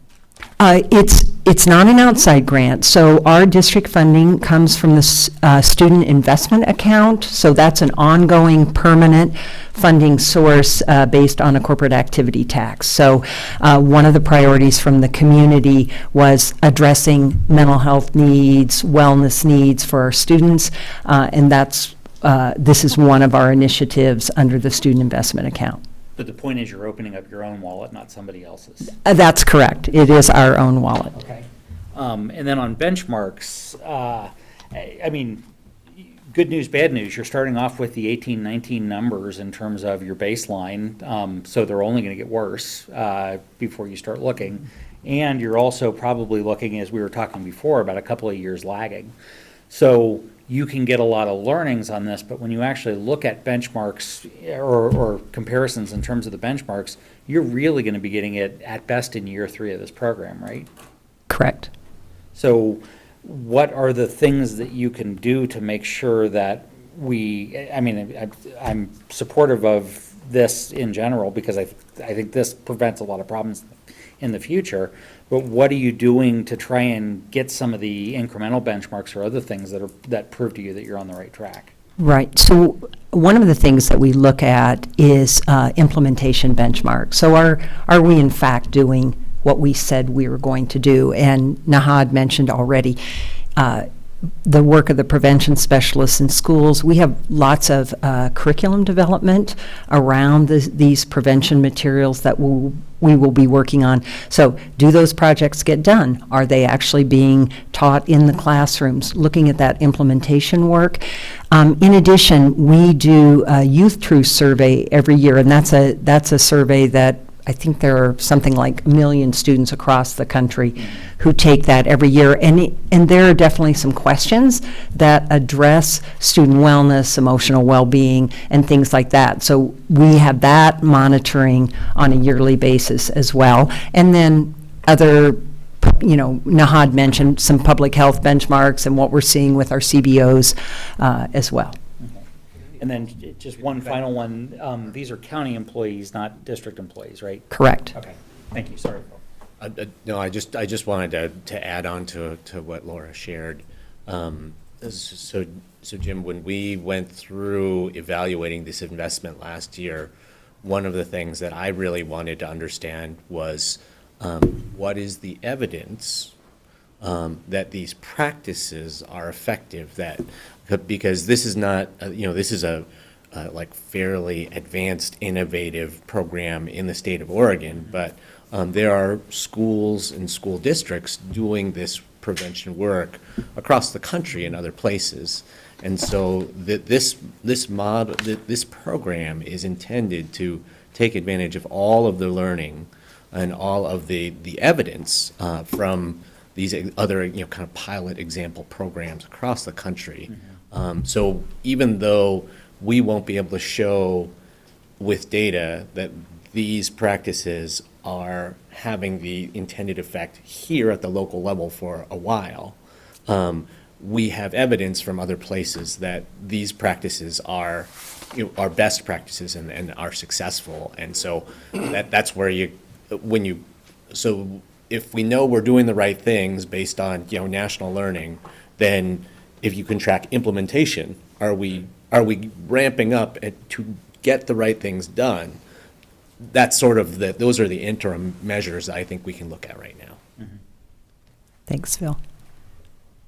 I just want to say, though, we were just at Caldera High School, I believe, with about 60 students for a Mid-Oregon Credit Union event on financing. And truly, those kids have been impacted for 2 years, and I could not believe how amazingly strong and great decisions they made. And I said, gosh, their parents have really, they made such amazing choices for 15, 16 years old. And I mean, for the most part, I think most of them seemed incredibly engaged in that activity. So you're not working at Caldera, I don't believe yet, but those, I was truly, I was relieved to see.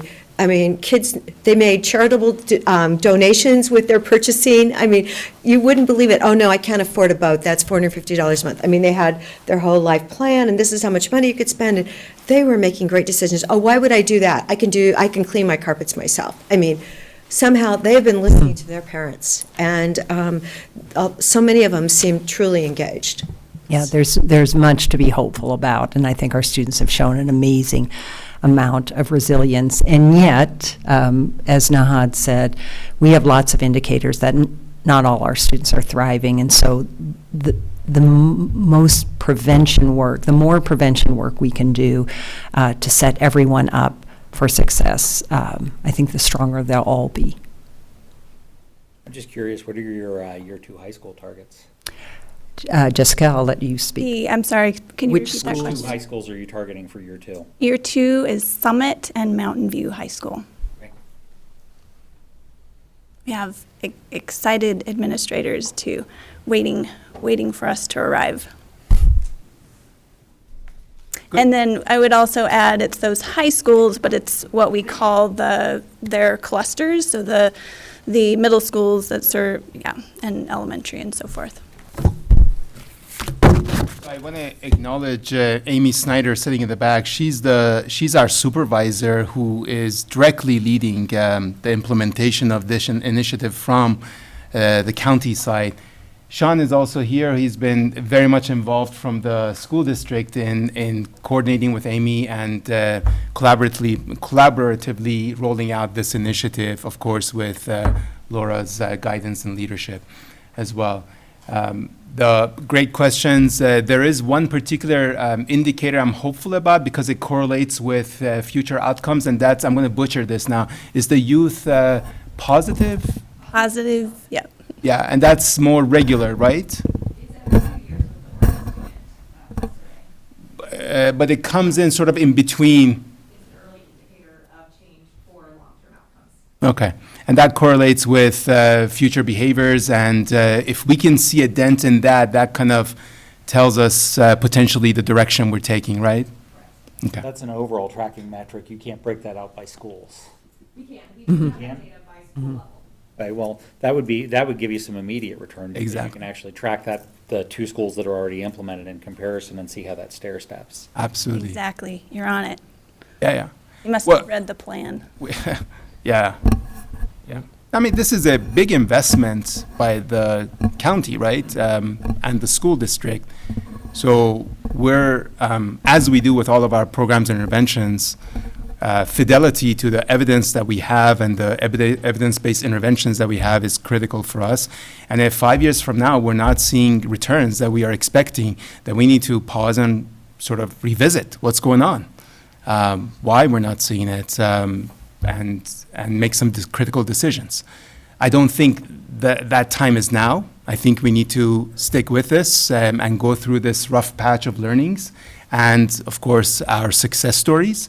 And then a few years from now, I think, by the way, the noise is out there already. This initiative is making some noise. So if I may also boast a bit, State is reaching out to our programs asking about this innovative model, because yes, there have been some programs implemented, I think, in Tennessee and Texas, but ours is very unique. It's very much Deschutes kind of tradition and culture oriented. So If I could expand on that, Amy recently had a meeting with the state in which they're trying to understand our program because they'd like to include it as one of the options that are offered to school districts statewide for their student investment account resources. So we're really excited about that, that we're leading this work. And I would say The coordinated school health model that we're using is not new, but the approach that we're taking is in the fact that we have expertise and knowledge and desire to address these behaviors in youth before they're happening, so doing true prevention. But we don't have a lot of access to our adolescent population. Our schools clearly have a lot of access. So this partnership really is very profound and will put public health in a good position for addressing those health concerns, matched with schools who are working toward academic success. So we're really very hopeful about this model. I know, Eric, you said don't do math. So I just don't know how else to sort of, we have. I think you explained it well. If Yeah. Further questions? Okay, I'm happy to address great. them. So the ask is to shift the staffing model from 6 part-time to 5 full-time, Yep. please, with a one-time request. So just real quick with the clarity, so there were 6 employees, were 6 employees planned for this last year, or that's stepping into year 2? That's the full 3 years. So, Okay. so we won't So be. it's just, whenever we talk about an employee, we're just going to refer to it as 1.0, I mean, the ask is for 1.0 FTE instead of 0.8. Because then 2.4 is adding it in for the second year, is that? Correct. It's bringing the 2 existing at 0.8 to 1.0 and the 2 new staff at 1.0. And then is Amy one of these positions, like the original? No. Okay, so, the two from this year, and she's another FTE in that program then? Correct. Great. And just to be crystal clear, we are also reducing by 1 position. So we're saying 6 times 0.8. Here we go, again, math, sorry. There you go. But we're me get my saying then calculator. 5, 1.0. So we are reducing by 1. Okay? All right, now that we Be a have, good time for a break, Mr. Chair. Could you remind me just again what the total cost of the program is? sure. The total cost, well, with the status quo would be 509,000, or adding the 2.4 FTE, so bringing everyone up to a full-time would be 598,870 For the county. total program So expense. half of it is the school then? Almost half. Half. Yep. So the total, roughly 600,000 with the adjustments, but that's going to be mostly shared. The total county general fund for fiscal year '23 at everyone at full-time would be 338,903. I have a quick question for public health before we break here. Again, if we go to page 4, looking at the long-term public health outlook, it's, 2024 running a deficit. And I guess my question is one, we have a lot of temporary staff working in COVID right now. I'm wondering on the expense line, is that drop in the expense from 2023 to 2024 on this graph? Is that showing those FTE That are limited duration. Limited duration? Temporary staff. Going for it, okay. But the limited duration staff, yes. And then I guess my only other question is, earlier in the presentation, Nahad, you said there was a 32% increase in Medicaid here, and a lot of times when there's an increase in need, which is shown by an increase in Medicaid, right, there's a lot of federal dollars and state dollars attached to that to service that need. Do you guys, are you looking for any grants right now to help prop up the revenue for the fiscal year 24, 25 ongoing, ongoing revenue issues there, or are you in the middle of applying for anything that we might be expecting in those future years? Or, otherwise that would be covered by general fund or some other. Are we in the middle of applying, not that I know of unless go ahead. The only one that comes to mind is the early intervention outreach grant that Dr. Bacho spoke with the board about, I believe this week. Yeah. We are in the middle, yesterday. Oof. We're in the middle of applying for that phase 2. That is assumed that we received that grant. In terms of in the middle of applying for anything, not that I know of. However, we added a grant analyst last year in the budget process. That grant analyst is, she came on board in early December, Michelle Carroll, and she's working with public health to identify where those opportunities may arise. So that is most recently, I would say, launched. Do we anticipate any increase in programmatic element funding from the state?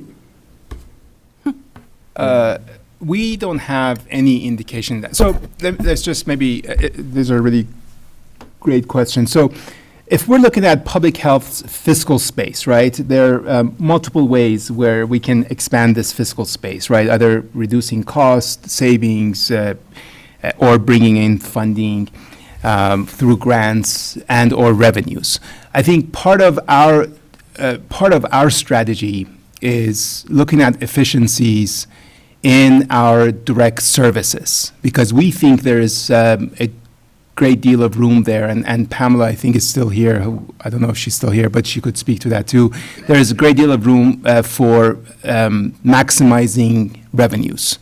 These are services provided and reimbursements that we would get from OHP or Medicaid. Even for example, our reproductive health services, 25% of our clients have commercial insurance that we could perhaps further maximize. So I do think there is an opportunity for us to expand our fiscal space through increasing and maximizing the revenues. We are going, in terms of grants, we're going to, like we always do, we're going to be rational about which grants to apply for, of course, through the guidance of our commissioners. We're not going to chase grants just because the dollars are out there. We're going to look at the community needs, look at the vision for the county, and then put our effort and resources into that. Thanks, Nahad. One addition here is the Family Connects Oregon that Nahad spoke about earlier does hold an opportunity for increased revenues. We are leading the way in the state for this demonstration or pilot program.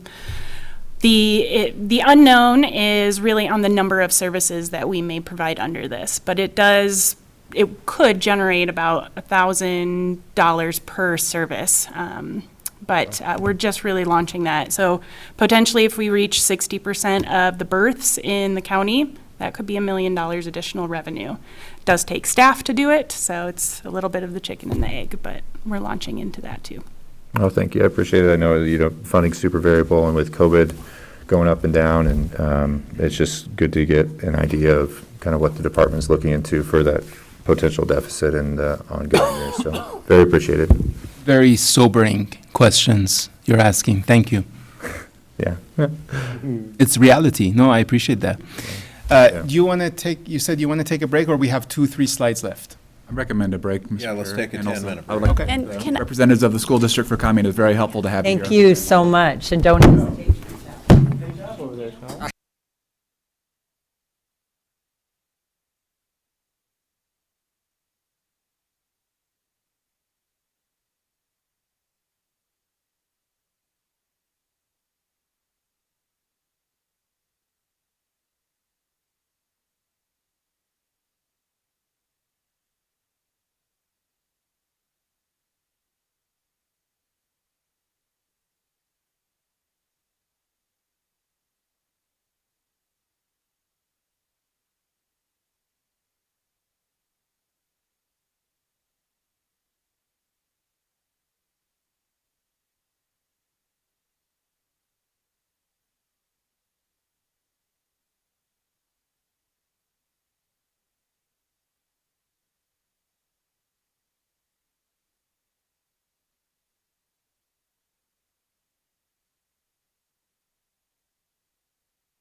Need a gavel. Boom, boom, boom.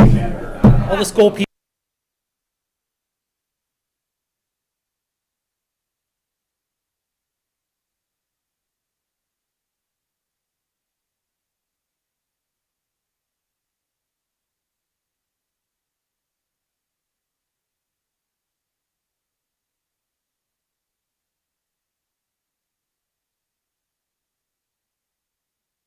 Mike?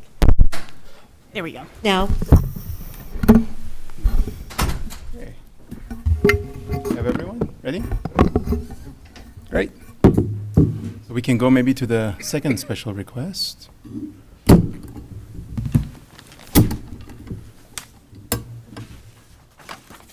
On. There we go. There we go. Great.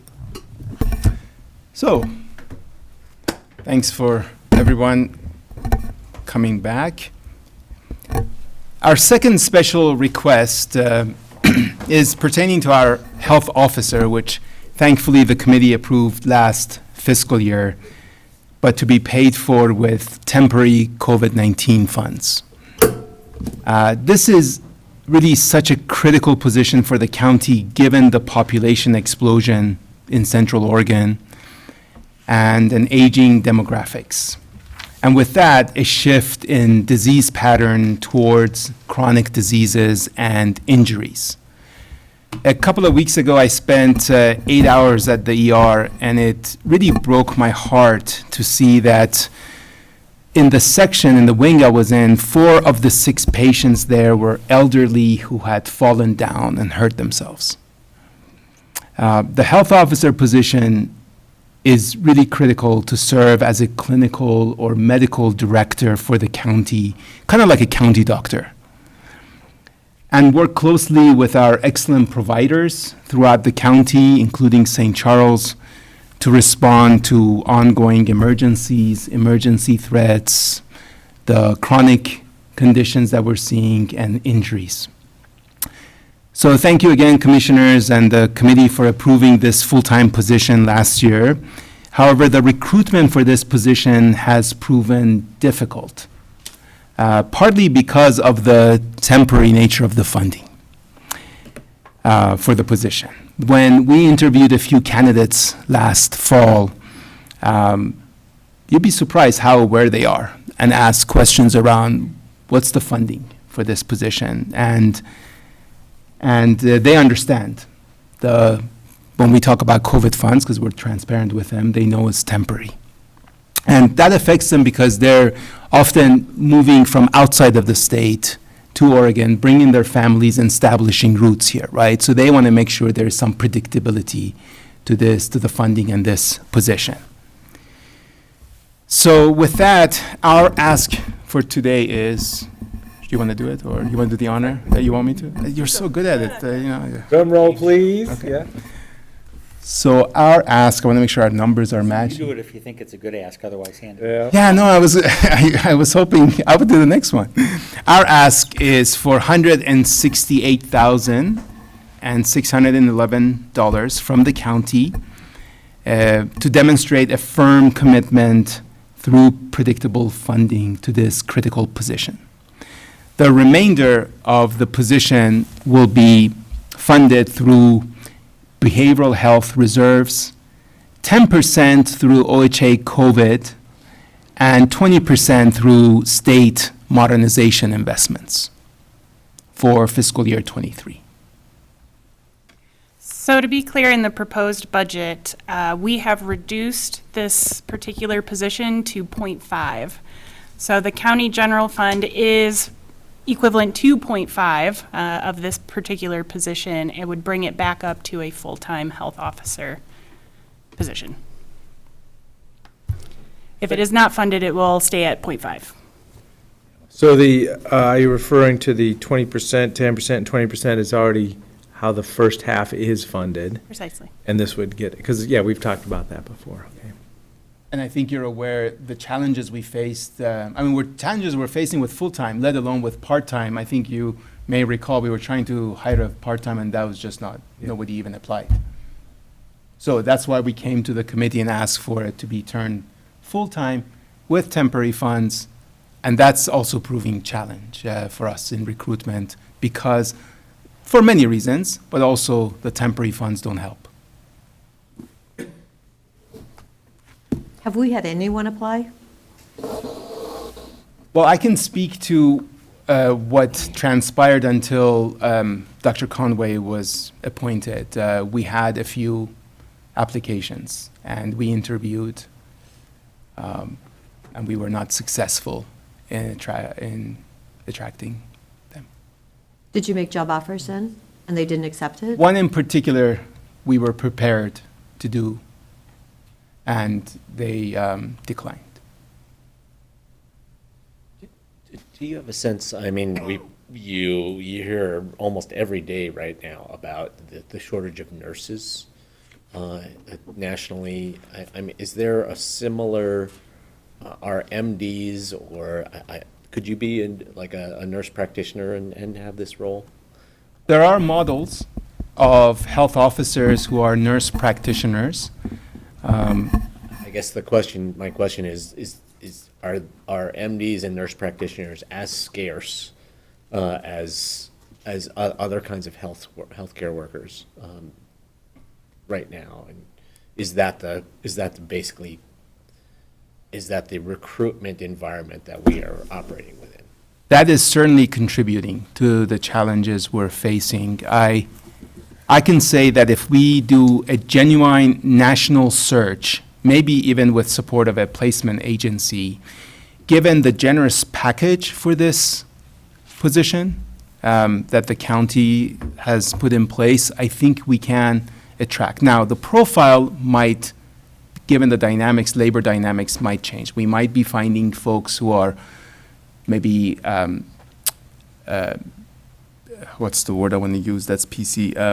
Perhaps they're growing in their experience and gaining professional experience so early on in their years of professional life, or those who are more mature in their profession and perhaps looking for their next step and retirement eventually and what have you. So we might be focusing on a different profile than we would otherwise with different labor market.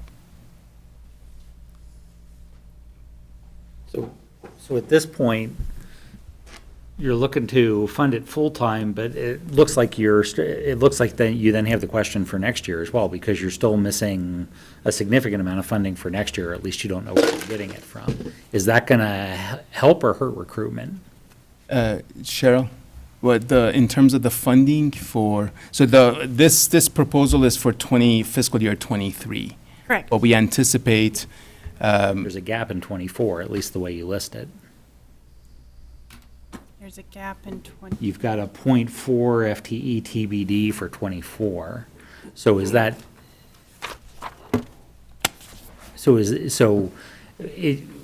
can you, I mean, I know you can find, I know it's. Oh, I see. Yeah. That should, one correction there, should state 0.3. Well, you've got a 1.1 both years, but.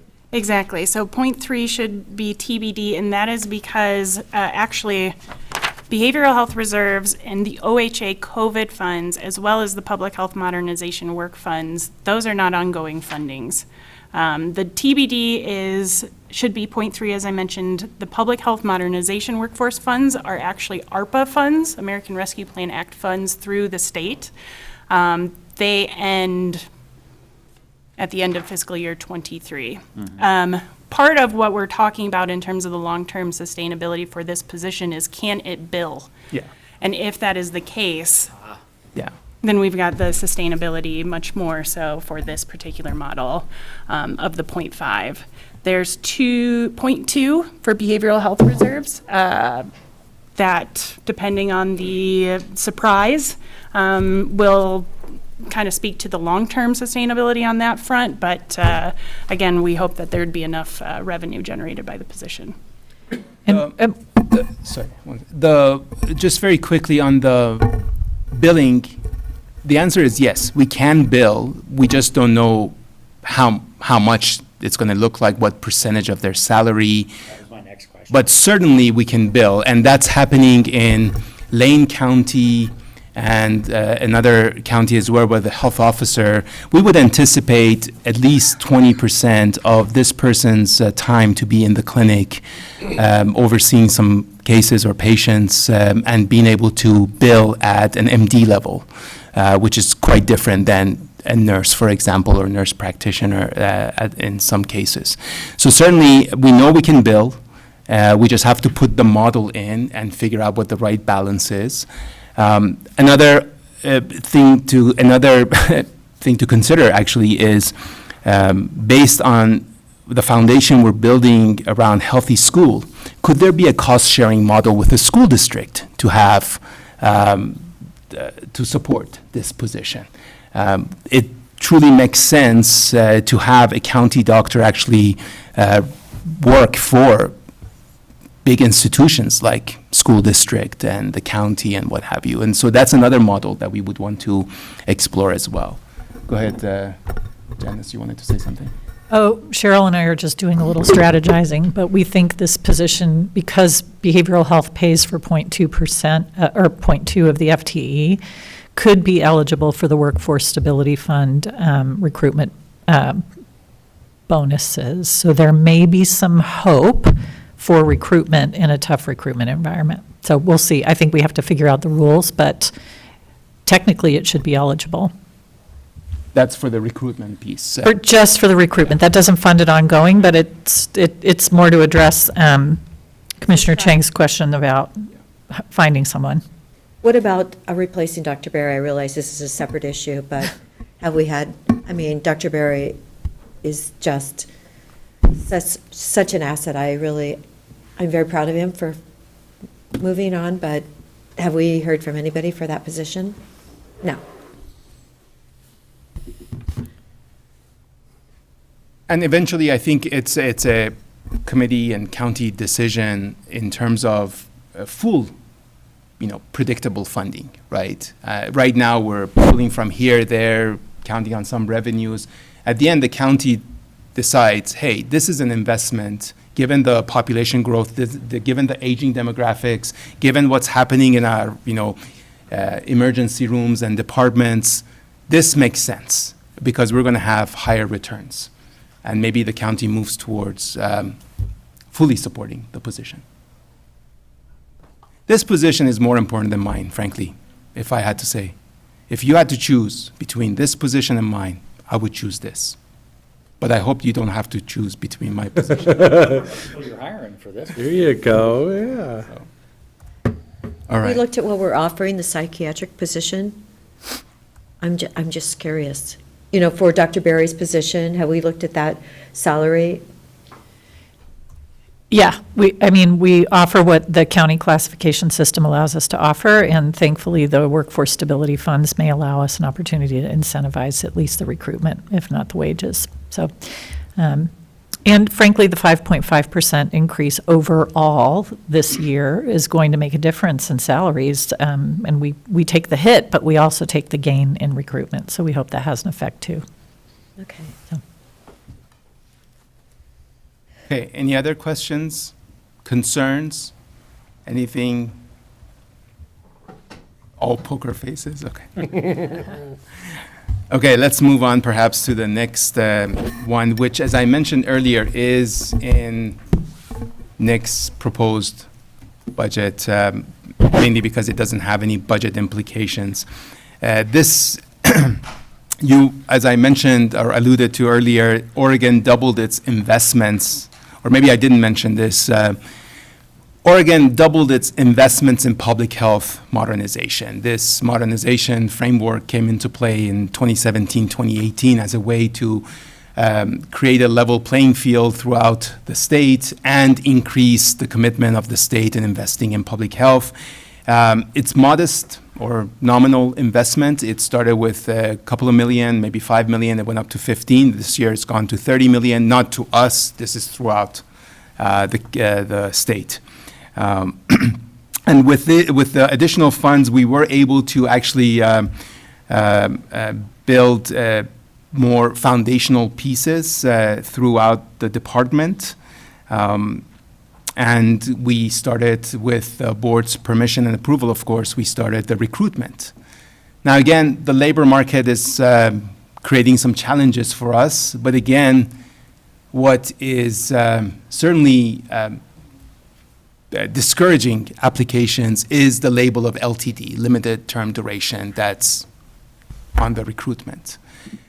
We do think that modernization is a more predictable investment by the state. No one can be certain about it, but we do think, given the history since 2017, it's more predictable. So with that in mind, we're asking the board's consideration to convert the LTD to regular position so that we have, hopefully, better success in recruiting. Now, with delay in recruitment, we're going to have some money left, which it does not necessarily build into beginning working capital. We might return it to the state, which get distributed to other counties. So I'm hoping we can avoid that, so we can address both recruitment and keep the money in the county. But no budget implication on this, just changing the label. I'm going to correct the slide and eat this one as my error. The funding should say Oregon Health Authority Public Health Modernization Funds. Has nothing to do with behavioral health programs. And the 30%, that shouldn't be there either. Correct. It is 100%. How long do those modernization funds last? You say 23 plus what? Well, it's biennium approved by the legislature. I did reach out to them. They told me to assume level funding, and they're working on increasing it. So that's what I am sort of basing things off of. Obviously, level funding, as our personnel increases in level funding, that does create that gap. But we historically have seen an increase in public health modernization funds, so we're banking on that increasing. And of the 5, how many are currently faces as opposed to spaces? We have, I believe, 2 of them filled, and one of them is shifting positions. So we have 2 that we cannot recruit for, and they're nurses. Yeah. For the most part, yeah. And I mean, to your question around predictability, I think this is part of OHA Governor's Office way of accounting for a slide I showed earlier around Oregon's investment in public health infrastructure. So I think they're trying to correct that and get on par with Idaho, for example, and Washington and others. So it would really surprise a lot of us if this investment doesn't continue. Okay. Well, and this is that dynamic change I was talking about. Each year, there's these, funding things that are coming. We need to predict the future. It's the politics, it's the economy, and everything just stacks up on top of each other. And then you think, okay, well, limited duration is the comfortable way to start, because if we get somebody to provide the great service, it gets feedback to the legislature, they're doing great things. But if we hire a bunch of people, and it's either going to be the general fund or maybe reducing staff if the next fiscal year we don't have it funded, this is that scenario. Well, I don't think the makeup of how the state does things is going to change anytime soon, so that's a positive, right? I mean, my old job, I would say the branch predict is probably a pretty positive to happen, but I'm just curious. Yeah. I mean, this is kind of talking about that responsiveness to change. I mean, I think this is also an important, a good opportunity to mention that in my opinion, we have taken a fairly passive approach to state and federal funding priorities in the realm of health. We basically just kind of we're policy takers instead of policy makers or policy drivers. And we are, the board is in the process right now of revisiting our advocacy or lobbying contract and kind of the scope of services involved in that.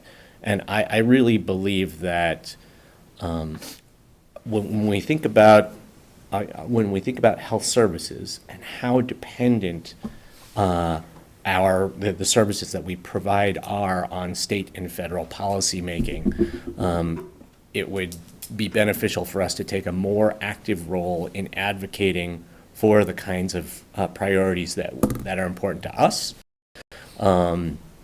so that the priorities that show up in legislation and the dollars that show up from the state and federal government can hopefully be better aligned with what the services that we think should be high priorities. And so just flagging that for when we get to the discussion of our advocacy lobbying contract, that I think there's real opportunities for us to focus that contract role on our health services, health policy, health funding, advocacy needs. I mean, if I remember looking through the grants, it looks like a lot of the state stuff is ending effectively at the end of this biennium. So there is going to be a gap no matter what. Yeah. Yeah, and I mean, there probably will be new programs and new priorities that come out of the legislature, but we have a chance to be really talking to the legislature about these things, as opposed to just kind of waiting and seeing what comes out of the black box. And Deschutes County is viewed as a leader in health services across the state on many, many fronts. And so I think that puts us in a very good position to advocate for the kinds of priorities that we see. Okay, we're running, I had a summary slide, but I'm going to skip that. This summarizes the special request and give the floor to Eric and Admin Services. Eric, do you want to come in? No, actually, Cheryl and Chris are going to take the admin slides. Thank you for your time. Great, thank you. I'm actually going to hand it over to Chris Weiler. Excellent. For the record, my name is Chris Weiler. I'm the Health Services Operations Officer. Bruce, for I want to get some direction from you. My intention is to do 2 slides, basically with an overview of how admin services in the director's office is funded and what makes up the offices and the work that they do. And then I'll dive right into the special requests, and there's 3 requests. So my hope is we can get through that, and then you'll have some time for more discussion, if that's okay with you. That'll work great, thank you. Okay. Little housekeeping first. I wanted to recognize, Eric, you had mentioned early on about the county departments that were very helpful with the COVID response. There were 2 other departments, and I know you knew this, but I just wanted to mention it because they were really vital to the response. The road department and the fairgrounds. It was really quite impossible for us to pull off what we did without them. So I appreciate. Not forgot the Board of County Commissioners. Yeah, well, and then the other thing I wrote down was just all the county departments that were allowed to have staff volunteer at the events. That was, we had moments where we needed people in the moment, and they were released to go help and help the community. So I just appreciated that. The last thing is just a little housekeeping. I sent out, or I walked around and passed out a document called Front Office Staffing Data. It is related to the special request number 9, which is a behavioral health front office technician special request. For Judy, we'll go ahead and make sure that she gets a copy of it electronically today. And if anybody needs any extra ones, Eric, I put them on your desk or your table there on the corner if anybody is missing one. All right. With that, we'll get started. Oh, I do have a question. Janice, it says 247.65 on your FTE. I thought we were at 277 with like 30 vacancies. That was the number you gave me last week. I never want to argue with the commissioner, but I think I gave you 247, but let me find the email. Okay. It's definitely 247, not 277. So if I gave you the wrong number in an email, I apologize. Well, you changed it once, and we didn't have 52 missing, we only had 30 missing, but yeah. Yeah. Okay. I'll find it. It's tied to House Bill 4004, if it's related to that. Oh, so it included some admin services staff that are not not in the service area behavioral health. Associated with it. Yeah, associated with it. They're part of what we will be able to count when we submit for funds under House Bill 4004. So, apologies. Well. Yeah. All right. Okay. With that, we'll get started. So I'll be describing the Director's Office and Administrative Services together. They're part of the same budget, commingled. The Director's Office oversees health services programs and activities with the broad public and community partner involvement, and ultimately ensuring the overall success of the department. Eric Kropp is our interim director, but we do have a pending recruitment for those that are wondering, and we'll be filling the director vacancy as soon as we can. The director's office has been reconfigured a little bit, but it'll include the public information officer, the PIO, our HR analyst, working on personnel issues, and then a new position around diversity, equity, and inclusion. Administrative services, we provide key operational assistance to all health services programs related to facilities, operations, finance, and performance management. It's kind of a broad set of work that we hold.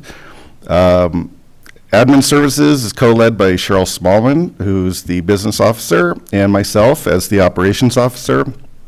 And both Cheryl and I report to the director. Question. What would the duties of a diversity, equity, and inclusion person, the FTE, the job description? And is that written out? Maybe I just need to read it.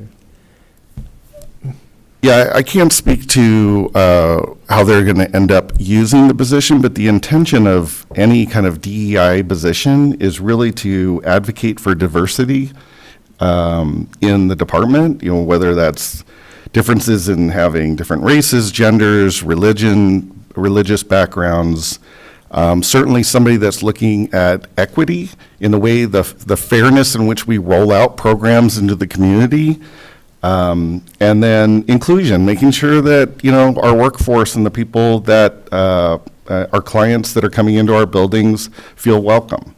And there's a whole series of different ways in which that work can be done. And until the director actually has somebody in that position, I wouldn't be able to speak to how they're going to be used. But that's generally the kind of work or the category of work that they'd be involved in. Can I just add a little bit to that? Sure.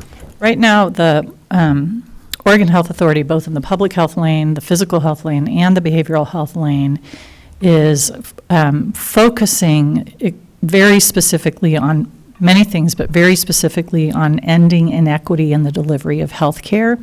So anytime they're funding us, they're really asking us to take a look at our community and make sure that we're targeting efforts so that people who are disproportionately impacted by any condition of health, their needs are addressed. So I know Chris is describing an internal focus, and that's great, but I'll just speak for myself. What matters to me a lot is that we have someone who's expert on helping direct our services so that we are doing the best job we can to address inequities in how healthcare gets delivered in the community.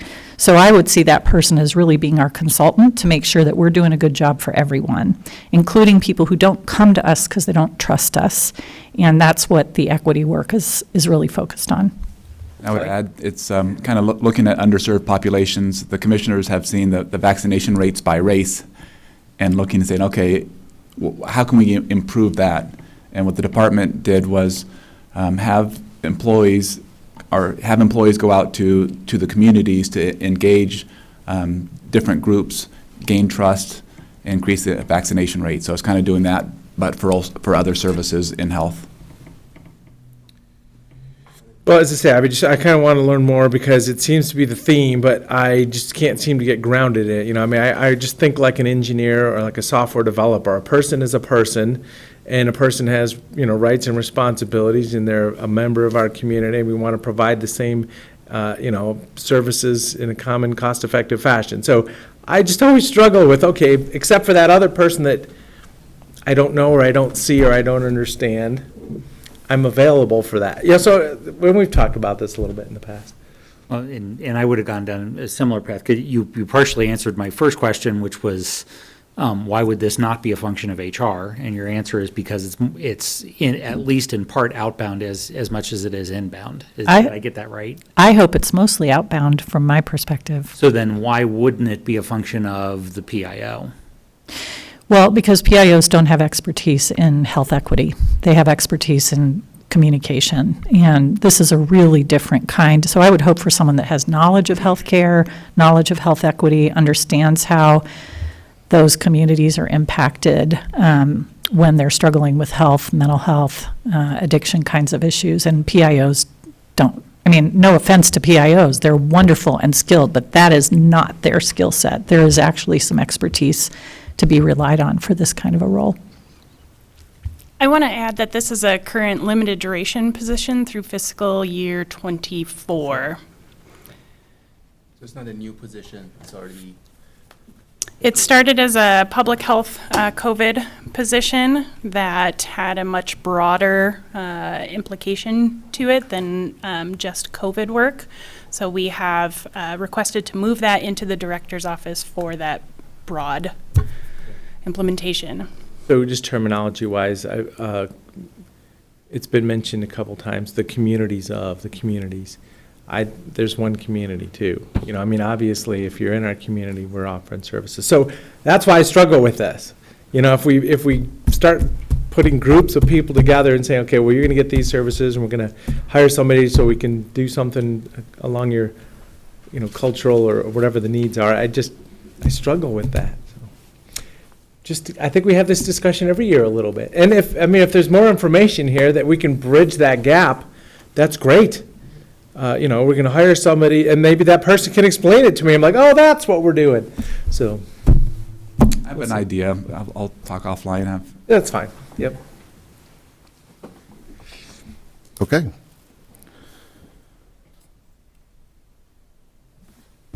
Admin services. So admin services in the director's office budgets are supported by indirect charges to the department program. So basically, it's a proportional cost based on their budget. So indirect costs right now, and correct me if I'm wrong, is 70% behavioral health, 30% public health when the charges are made. There are 51.64 FTEs that make up admin services. It's a relatively small percentage of the overall department. There are two portions of admin services that I just want to highlight. Business intelligence. This is our data and analytics work, our billing and credentialing, fiscal and contract services, and accounting and grant management. The operations is really around safety, facilities, and fleet issues, continuity of operations, which is really about responding if there's an impact of some kind to operations, how do we keep operating? Our health information technology folks, that's our electronic health records, how we keep client records and keep them safe. Project management, our compliance, privacy, and our behavioral health front office. I want to recognize the BOCC for converting the limited duration CCBHC positions in the past, because it's an example for admin services as a way to respond to the concerns that we had to help stabilize the work that we're holding. We're a relatively small amount of people that are holding the work, but when we have basically core capacity that holds the work, and they're in limited duration positions, there's a lot of turnover. There's a lot of vacancy. It is very difficult to build, to train people, to recruit people, and then to have them hold the work over a long period of time. It's hard So for example, Public Health brought up the Families Connects program.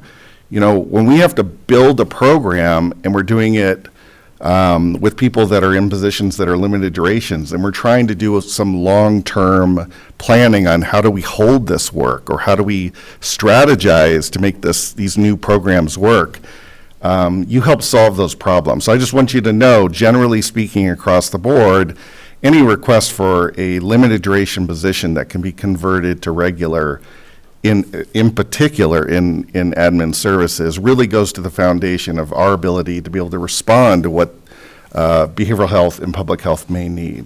So I just wanted to acknowledge that. I mean, you say you're relatively small, you're 12% of the organization. So is there a benchmark ratio that you're trying to hit? Yeah, I think I'm going to show a slide on this, and I'll speak to that. I'll hold my fire then. All right. So this is a summary of the special requests. Special request number 5 is to convert a PIO position to regular. It's a 1.0 position.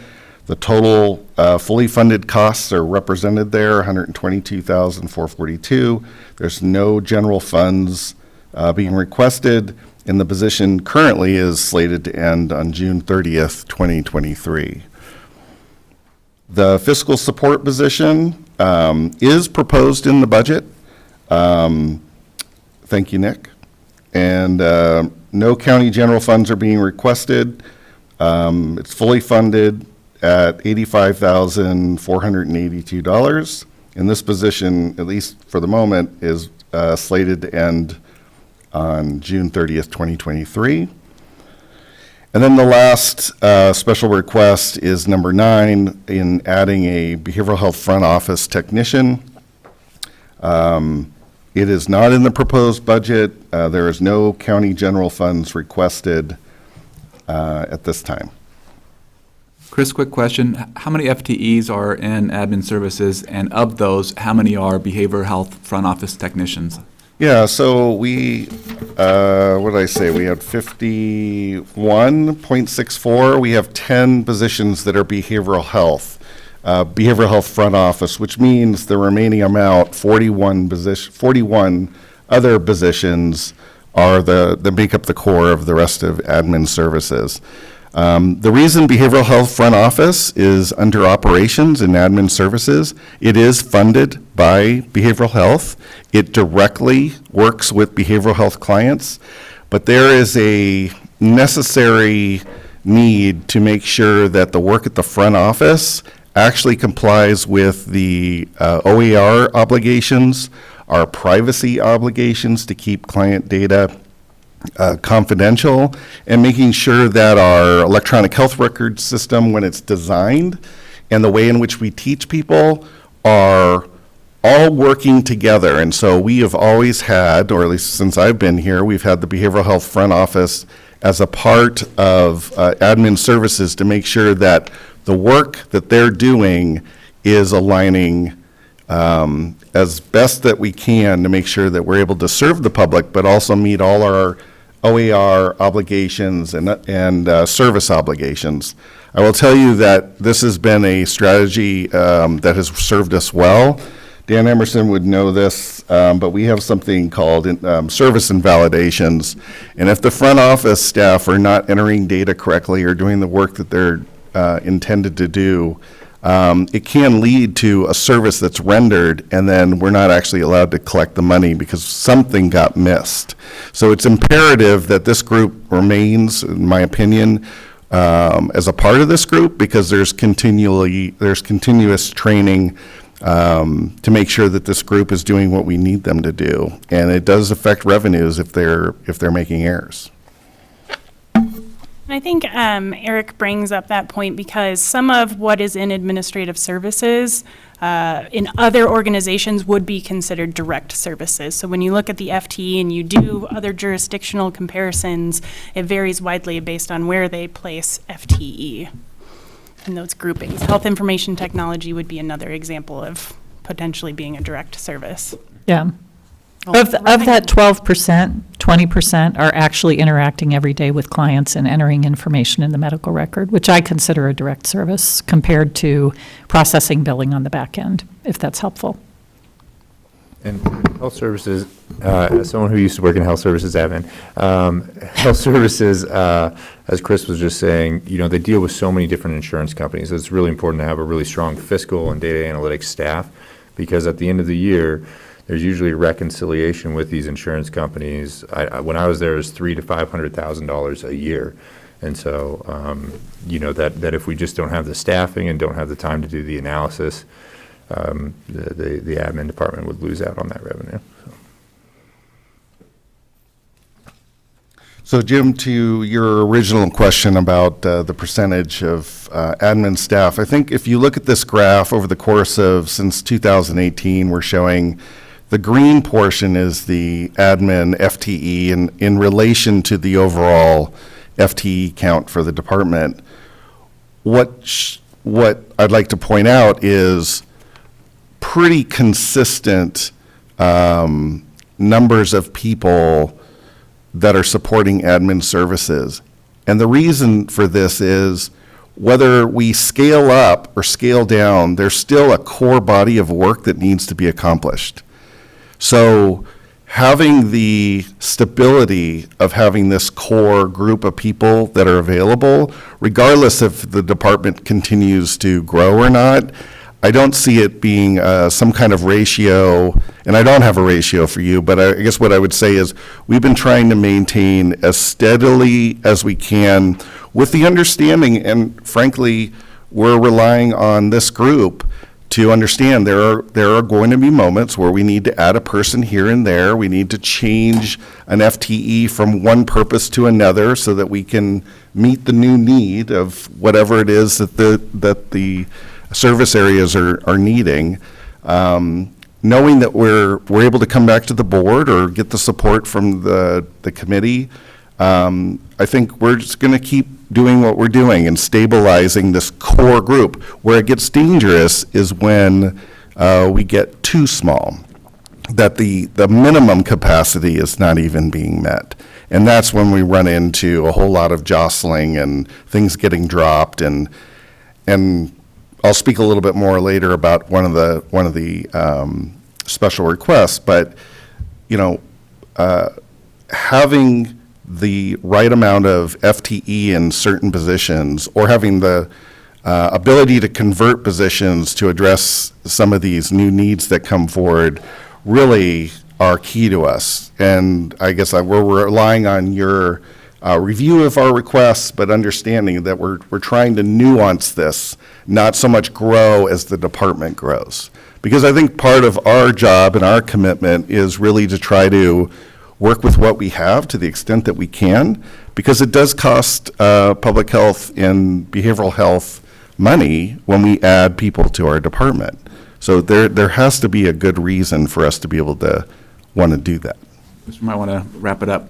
We're bumping up against our time. Those two requests, so the 85 and the 80 are the last two requests on your analysis. I mean, you've put them all together on slide 55. In priority order, I believe. Yeah, these are the priority order that the department brought forward. What was your question? No, I just said they're the last request. You have 9 requests, and those, the 85,000 and the 80,000 were the last two of our. Yes. Our sheet. Yes. So let me just get through this. Converting the fiscal support position to regular, it is a part of the current budget. So thank you, Nick. This is being funded with OHA COVID funds for fiscal year 23, and then indirect charges to the department going forward. Does anybody have any questions about this particular one? Okay. I'll go back to the PIO. I missed that one, but the behavioral health front office technician. This is a really important position, but here's the simple reason we need this. We have a coverage issue. We historically have had 11 people to help cover all the locations. The extra sheet of paper that I passed out, which has this yellow highlight, will show how the staff are distributed at each building. But essentially what's happening right now is during COVID, we made a decision because there was a need in another part of behavioral health. We took an FTE from the front office and we moved it to another part of the behavioral health that needed it. And we thought during COVID that we could get away with doing that with not too much trouble. Well, as it turned out, it's really been quite impactful. It's had a cascading effect where we're now having to draw staff from other buildings to come over anytime somebody at the main clinic is out. And it's not sustainable, and we'd like to return to the original amount. Behavioral health supports this request and is willing to fund it. Is that correct? Short-staffed front desk is a bad idea in the behavioral health world, let me just say. All right, so let me just go back. Yes, several lessons learned. I apologize. I skipped number 5, which is converting the PIO position to regular.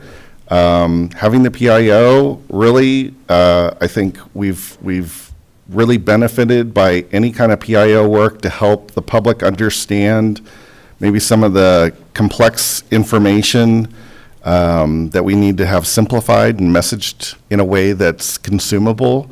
Having this position, not just because of COVID, but for all the reasons that we are serving the public, is something that we think is important. Increasing the public trust and engagement, of course, and having a professional communicator is what we're looking for. And then I think we've experienced this, but events happen, whether it's smoke, whether it's fire, whether it's, whatever it might be, COVID situations, the timely response in which we can have somebody actually get information out to the public is really important. So we'd like, if you would, to consider this position to be converted from limited duration to regular. And I'm venturing into dumb territory, and I know we're short on time, but doesn't the county have an overall PIO office?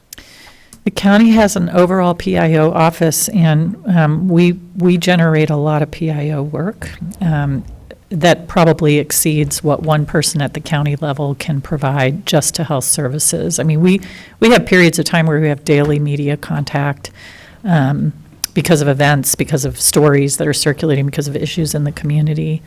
We have public-facing web pages where we're trying to do not just inform the community, but also help people in the community access our services, understand what we do, understand how important it is for their health. So, Nick can probably answer that question even better because he has a sense of the volume, or Whitney, who was in that role, can tell you how much work we generate, which we're sorry for, but that capacity really helps the county be able to do the larger PIO work for the county. My role is not to enter into policy. That's what the Board of Commissioners is for. So Yeah. I'm just trying to grok the fragmentation that you're potentially creating by having multiple faces to the same people asking questions. You just said grok. Yes. Did you read that book? I've known grok for a really long time. Oh, wow. I come from high tech. Sorry, it's funny. It's a great word. Give me to answer the question. Yeah. Just jump in really quickly. First, you're correct. So it's a great question, and it's one we continue to think about. So Whitney Hale, our Deputy County Administrator, is also, up to a quarter of her time, remains our Communications Director. We unfortunately just had a failed recruitment for a PIO because we are backfilling her prior position of PIO. Well, look what you're trying to replace. I mean, how can you do that? Well, she's the Communications Director, so she's going to continue to have a very important role. This position has been critical with the Health Services Department, particularly for the past 2 years, and I think it's funded for the next couple. It remains limited duration. We all recognize information from our Health Services Department is absolutely essential. At this point, And I think it's in the budget as continuing for limited duration, and Dan can help me remember how we plugged that in. But I did not include it in my initial proposal as changing it. I understand it was a big discussion last year for the Budget Committee. It may be this year. But getting to your question, as we think permanently beyond the next couple of years, that is a question, is do we have one communications office in county administration that we would provide significant support and assistance to the Health Services Department, or do they have their own? And that's a question that is outstanding, and I think it's a question for the Budget Committee to begin to discuss now. No question for the next couple of years, this would remain at least a limited duration as we get through COVID. But great question, and it's one we're still thinking through. I will not rat hole further today. Nick, I don't know if it's fair to say this or not. I think part of the challenge is maybe some limitations around the classifications that are available. And we look at the skill set we need and then look at what classification series is available and try to match the two. I would say, at least from a public health standpoint, really what we need, and this is what this role is partially going to fulfill, is a health literacy specialist, right? So it goes beyond the typical, I think, PIO-related duties and responsibilities that we've seen around branding and marketing and communications with the public and information sharing, and really focusing on some of the behavior change, health literacy aspects that's very specialized to health services, in particular to public health. So if we had that classification, that's probably what we, at least in public health, would have called it, but we don't, so PIO seem to land well for us. Right. Yeah, and I would just build on that. The only other PIO we have outside of the limited duration in health services is with the sheriff's office. They do have their own, and that's probably not the right title. It's a public information officer, or it's effectively a public information officer. So we do have the model built in to the county, and so it's a great question and discussion. It's limited duration ending in 1 year, so June 30th of next year. Hard to know. Do we get to the summary? Summary wise, it is what it is. It's in your budget out there. However, what I'm more interested in the next minute or however long you're willing to imbibe is what you would like to know more about come the third week of May. We touched really briefly on environmental health and kind of the rebounding field inspections and revenues. Prior to COVID, we were at a point where we understood that the fee structure that we had in place was not generating adequate revenue to have enough staffing to have reasonable inspection loads. And I am wondering, understanding that we are recovering from COVID, there's probably backlogs of inspections, people who have not been able to do their primary job for a while and all sorts of things. But I'm wondering, basically, when we circle back to the sustainability of how environmental health is funded and staffed. You'd like to know more about that in May, or? Well, I mean, or if we're not going there this year, and there may very well be good reasons not to go there this year. Just kind of why and when. Isn't the 7.5 in the CPI is already building? Yeah, in terms of there is some proposed adjustment, we call it, it's inflationary adjustment that the board agreed to last year, the CPI, which is great, because now it allows us to sort of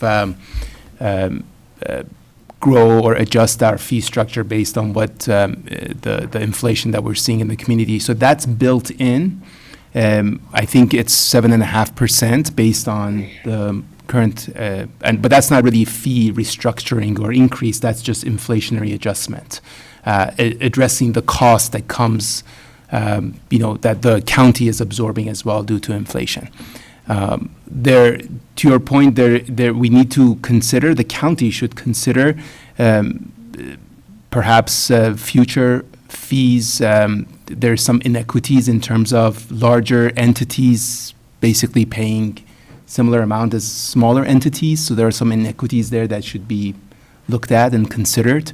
And then in terms of our inspection ratio, frankly, it's abysmal, right? We are twice what the FDA standards are. We have almost 4 FTE equivalents doing inspections throughout the entire county. We're going to have one additional one, which is going to help with the inspection ratio, but that's going to take some considerations moving forward. I mean, in the past, the conversations with the board is looking at the fee structure, and the increase was a lot, and so the board said, well, rather than increasing the fee that much, we want to use, I think it was TRT this year, so TRT, so that the cost is lower. The other option is to shorten the visits, which there wasn't interest in that. And next year's budget, is it TRT or general fund? TRT is what Okay. is proposed. So what's in the proposed budget is kind of continuing using TRT to decrease the permit fee to the restaurants and others. Can I clarify what I think I heard, Commissioner Chang? You're interested in understanding what the staffing structure and related expenses to get us to a more sustainable, appropriate staffing level in environmental health, and then what the rate and fees would look like. Okay. The couple things I saw in my notes as I was prepping that we've partially addressed, but I think might be worth thinking about a little more before you come back, would be, one would be scale. We talked about it specifically on the admin piece, but as the population's increasing, as we're seeing potentially, especially the lower income, starting to become more of a health problem, either behavioral or mental or public health, are you prepared to scale the organization, or as that increases, is it a 1-for-1 scale? Is it a 1-for-2 scale? I'm just curious as to, there's the current hairballs, but then there's the bigger ones that I think I'd be interested in seeing. And then I just have a couple minor questions, but I don't need to take up time here. I can follow up and figure that out. And it's more just about personnel versus budget versus burden. Thanks, everyone. Appreciate the time and attention. Good questions. I told you I was going to ask a lot. I warned you. You did, and they were good questions. I mean, I was really happy. Well, so my interest is, how do you, when you make a presentation, it has all this background of what's important to you. And so I'm struggling with, why does that matter?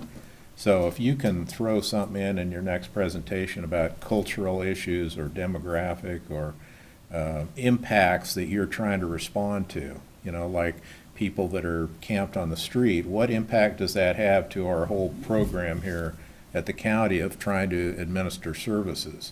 Are you seeing that there's a rapid increase in that environment, that population? So now we've got mental health impacts, we've got this and that. Kind of maybe the model is the healthy school thing, where you've actually demonstrated the increase in risk.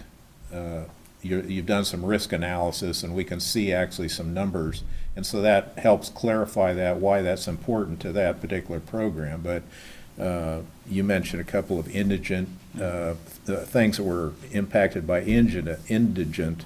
Well, is that a 30% increase, or, so that our program has to respond? I'm trying to throw stuff out to give you an idea of what I'm thinking. DEI, is that a cultural thing, or is there some real substance to that to where we need to address it with FTE? That would be helpful if you can think through that as you make your presentation. Yep, we can do that.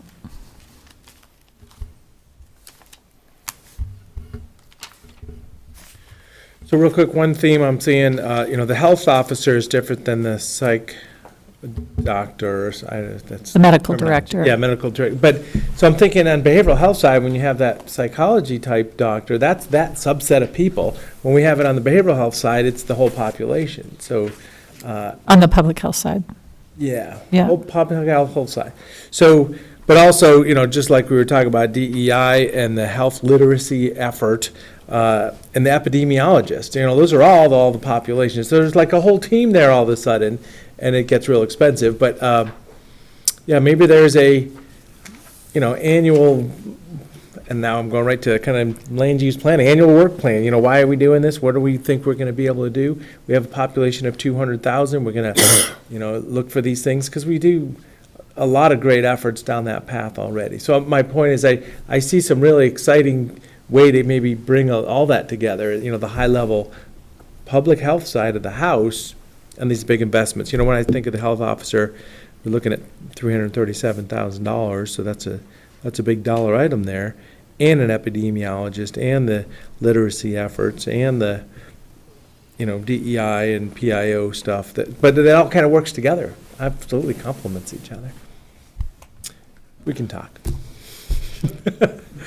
And there are probably some ways to really tie these specific roles to mandated services. And you're right, a behavioral health line is super clear because there's a thing we do, and it's all a variation on the thing. And in public health, there's a whole array of things that are done, but much of them, nearly all, are required, and each of those roles has an impact on delivering those required services. So tying it. Commissioner Chang was saying, we're usually just receiving what's going on at the state legislature, If we had just that half a step ahead, this is what we want to see from the legislature. Yeah. And, hopefully there's good choices being made on both sides, but we could drive it just a little bit more. That in my mind would be some of the major benefit of doing strategic planning, or our analysis is to help line us up for our advocacy efforts, because unlike, the community development department, it basically runs on local fee revenue, and we have broad discretion on how those funds are expended. Our health programs are highly dependent on federal and state funding programs, and so you are, again, we're policy takers. We are implementing the programs where that are where the funds are available, and hopefully those align. Ideally, those align perfectly with what we think needs to be done for our community. But the more we have that kind of strategic look at our community and what our needs are, the more we can drive the policy to match what we need. So in your budget binders is the Regional Health Improvement Plan. That is a really good initial primer on what this community decided together were critical gaps and needs that should be addressed. It's pretty big, it's pretty broad, and it covers lots of things. We can certainly talk about how our services directly align with those strategic efforts. And then what I would say to you is we can also probably talk about what our state is saying to us and what our federal government is saying to us right now about what we should be focused on. Whether we agree with that or not, that's a discussion politicians have with each other, but we get funded based on those imperatives, and so we have to align ourselves to be well-positioned to be responsive to those.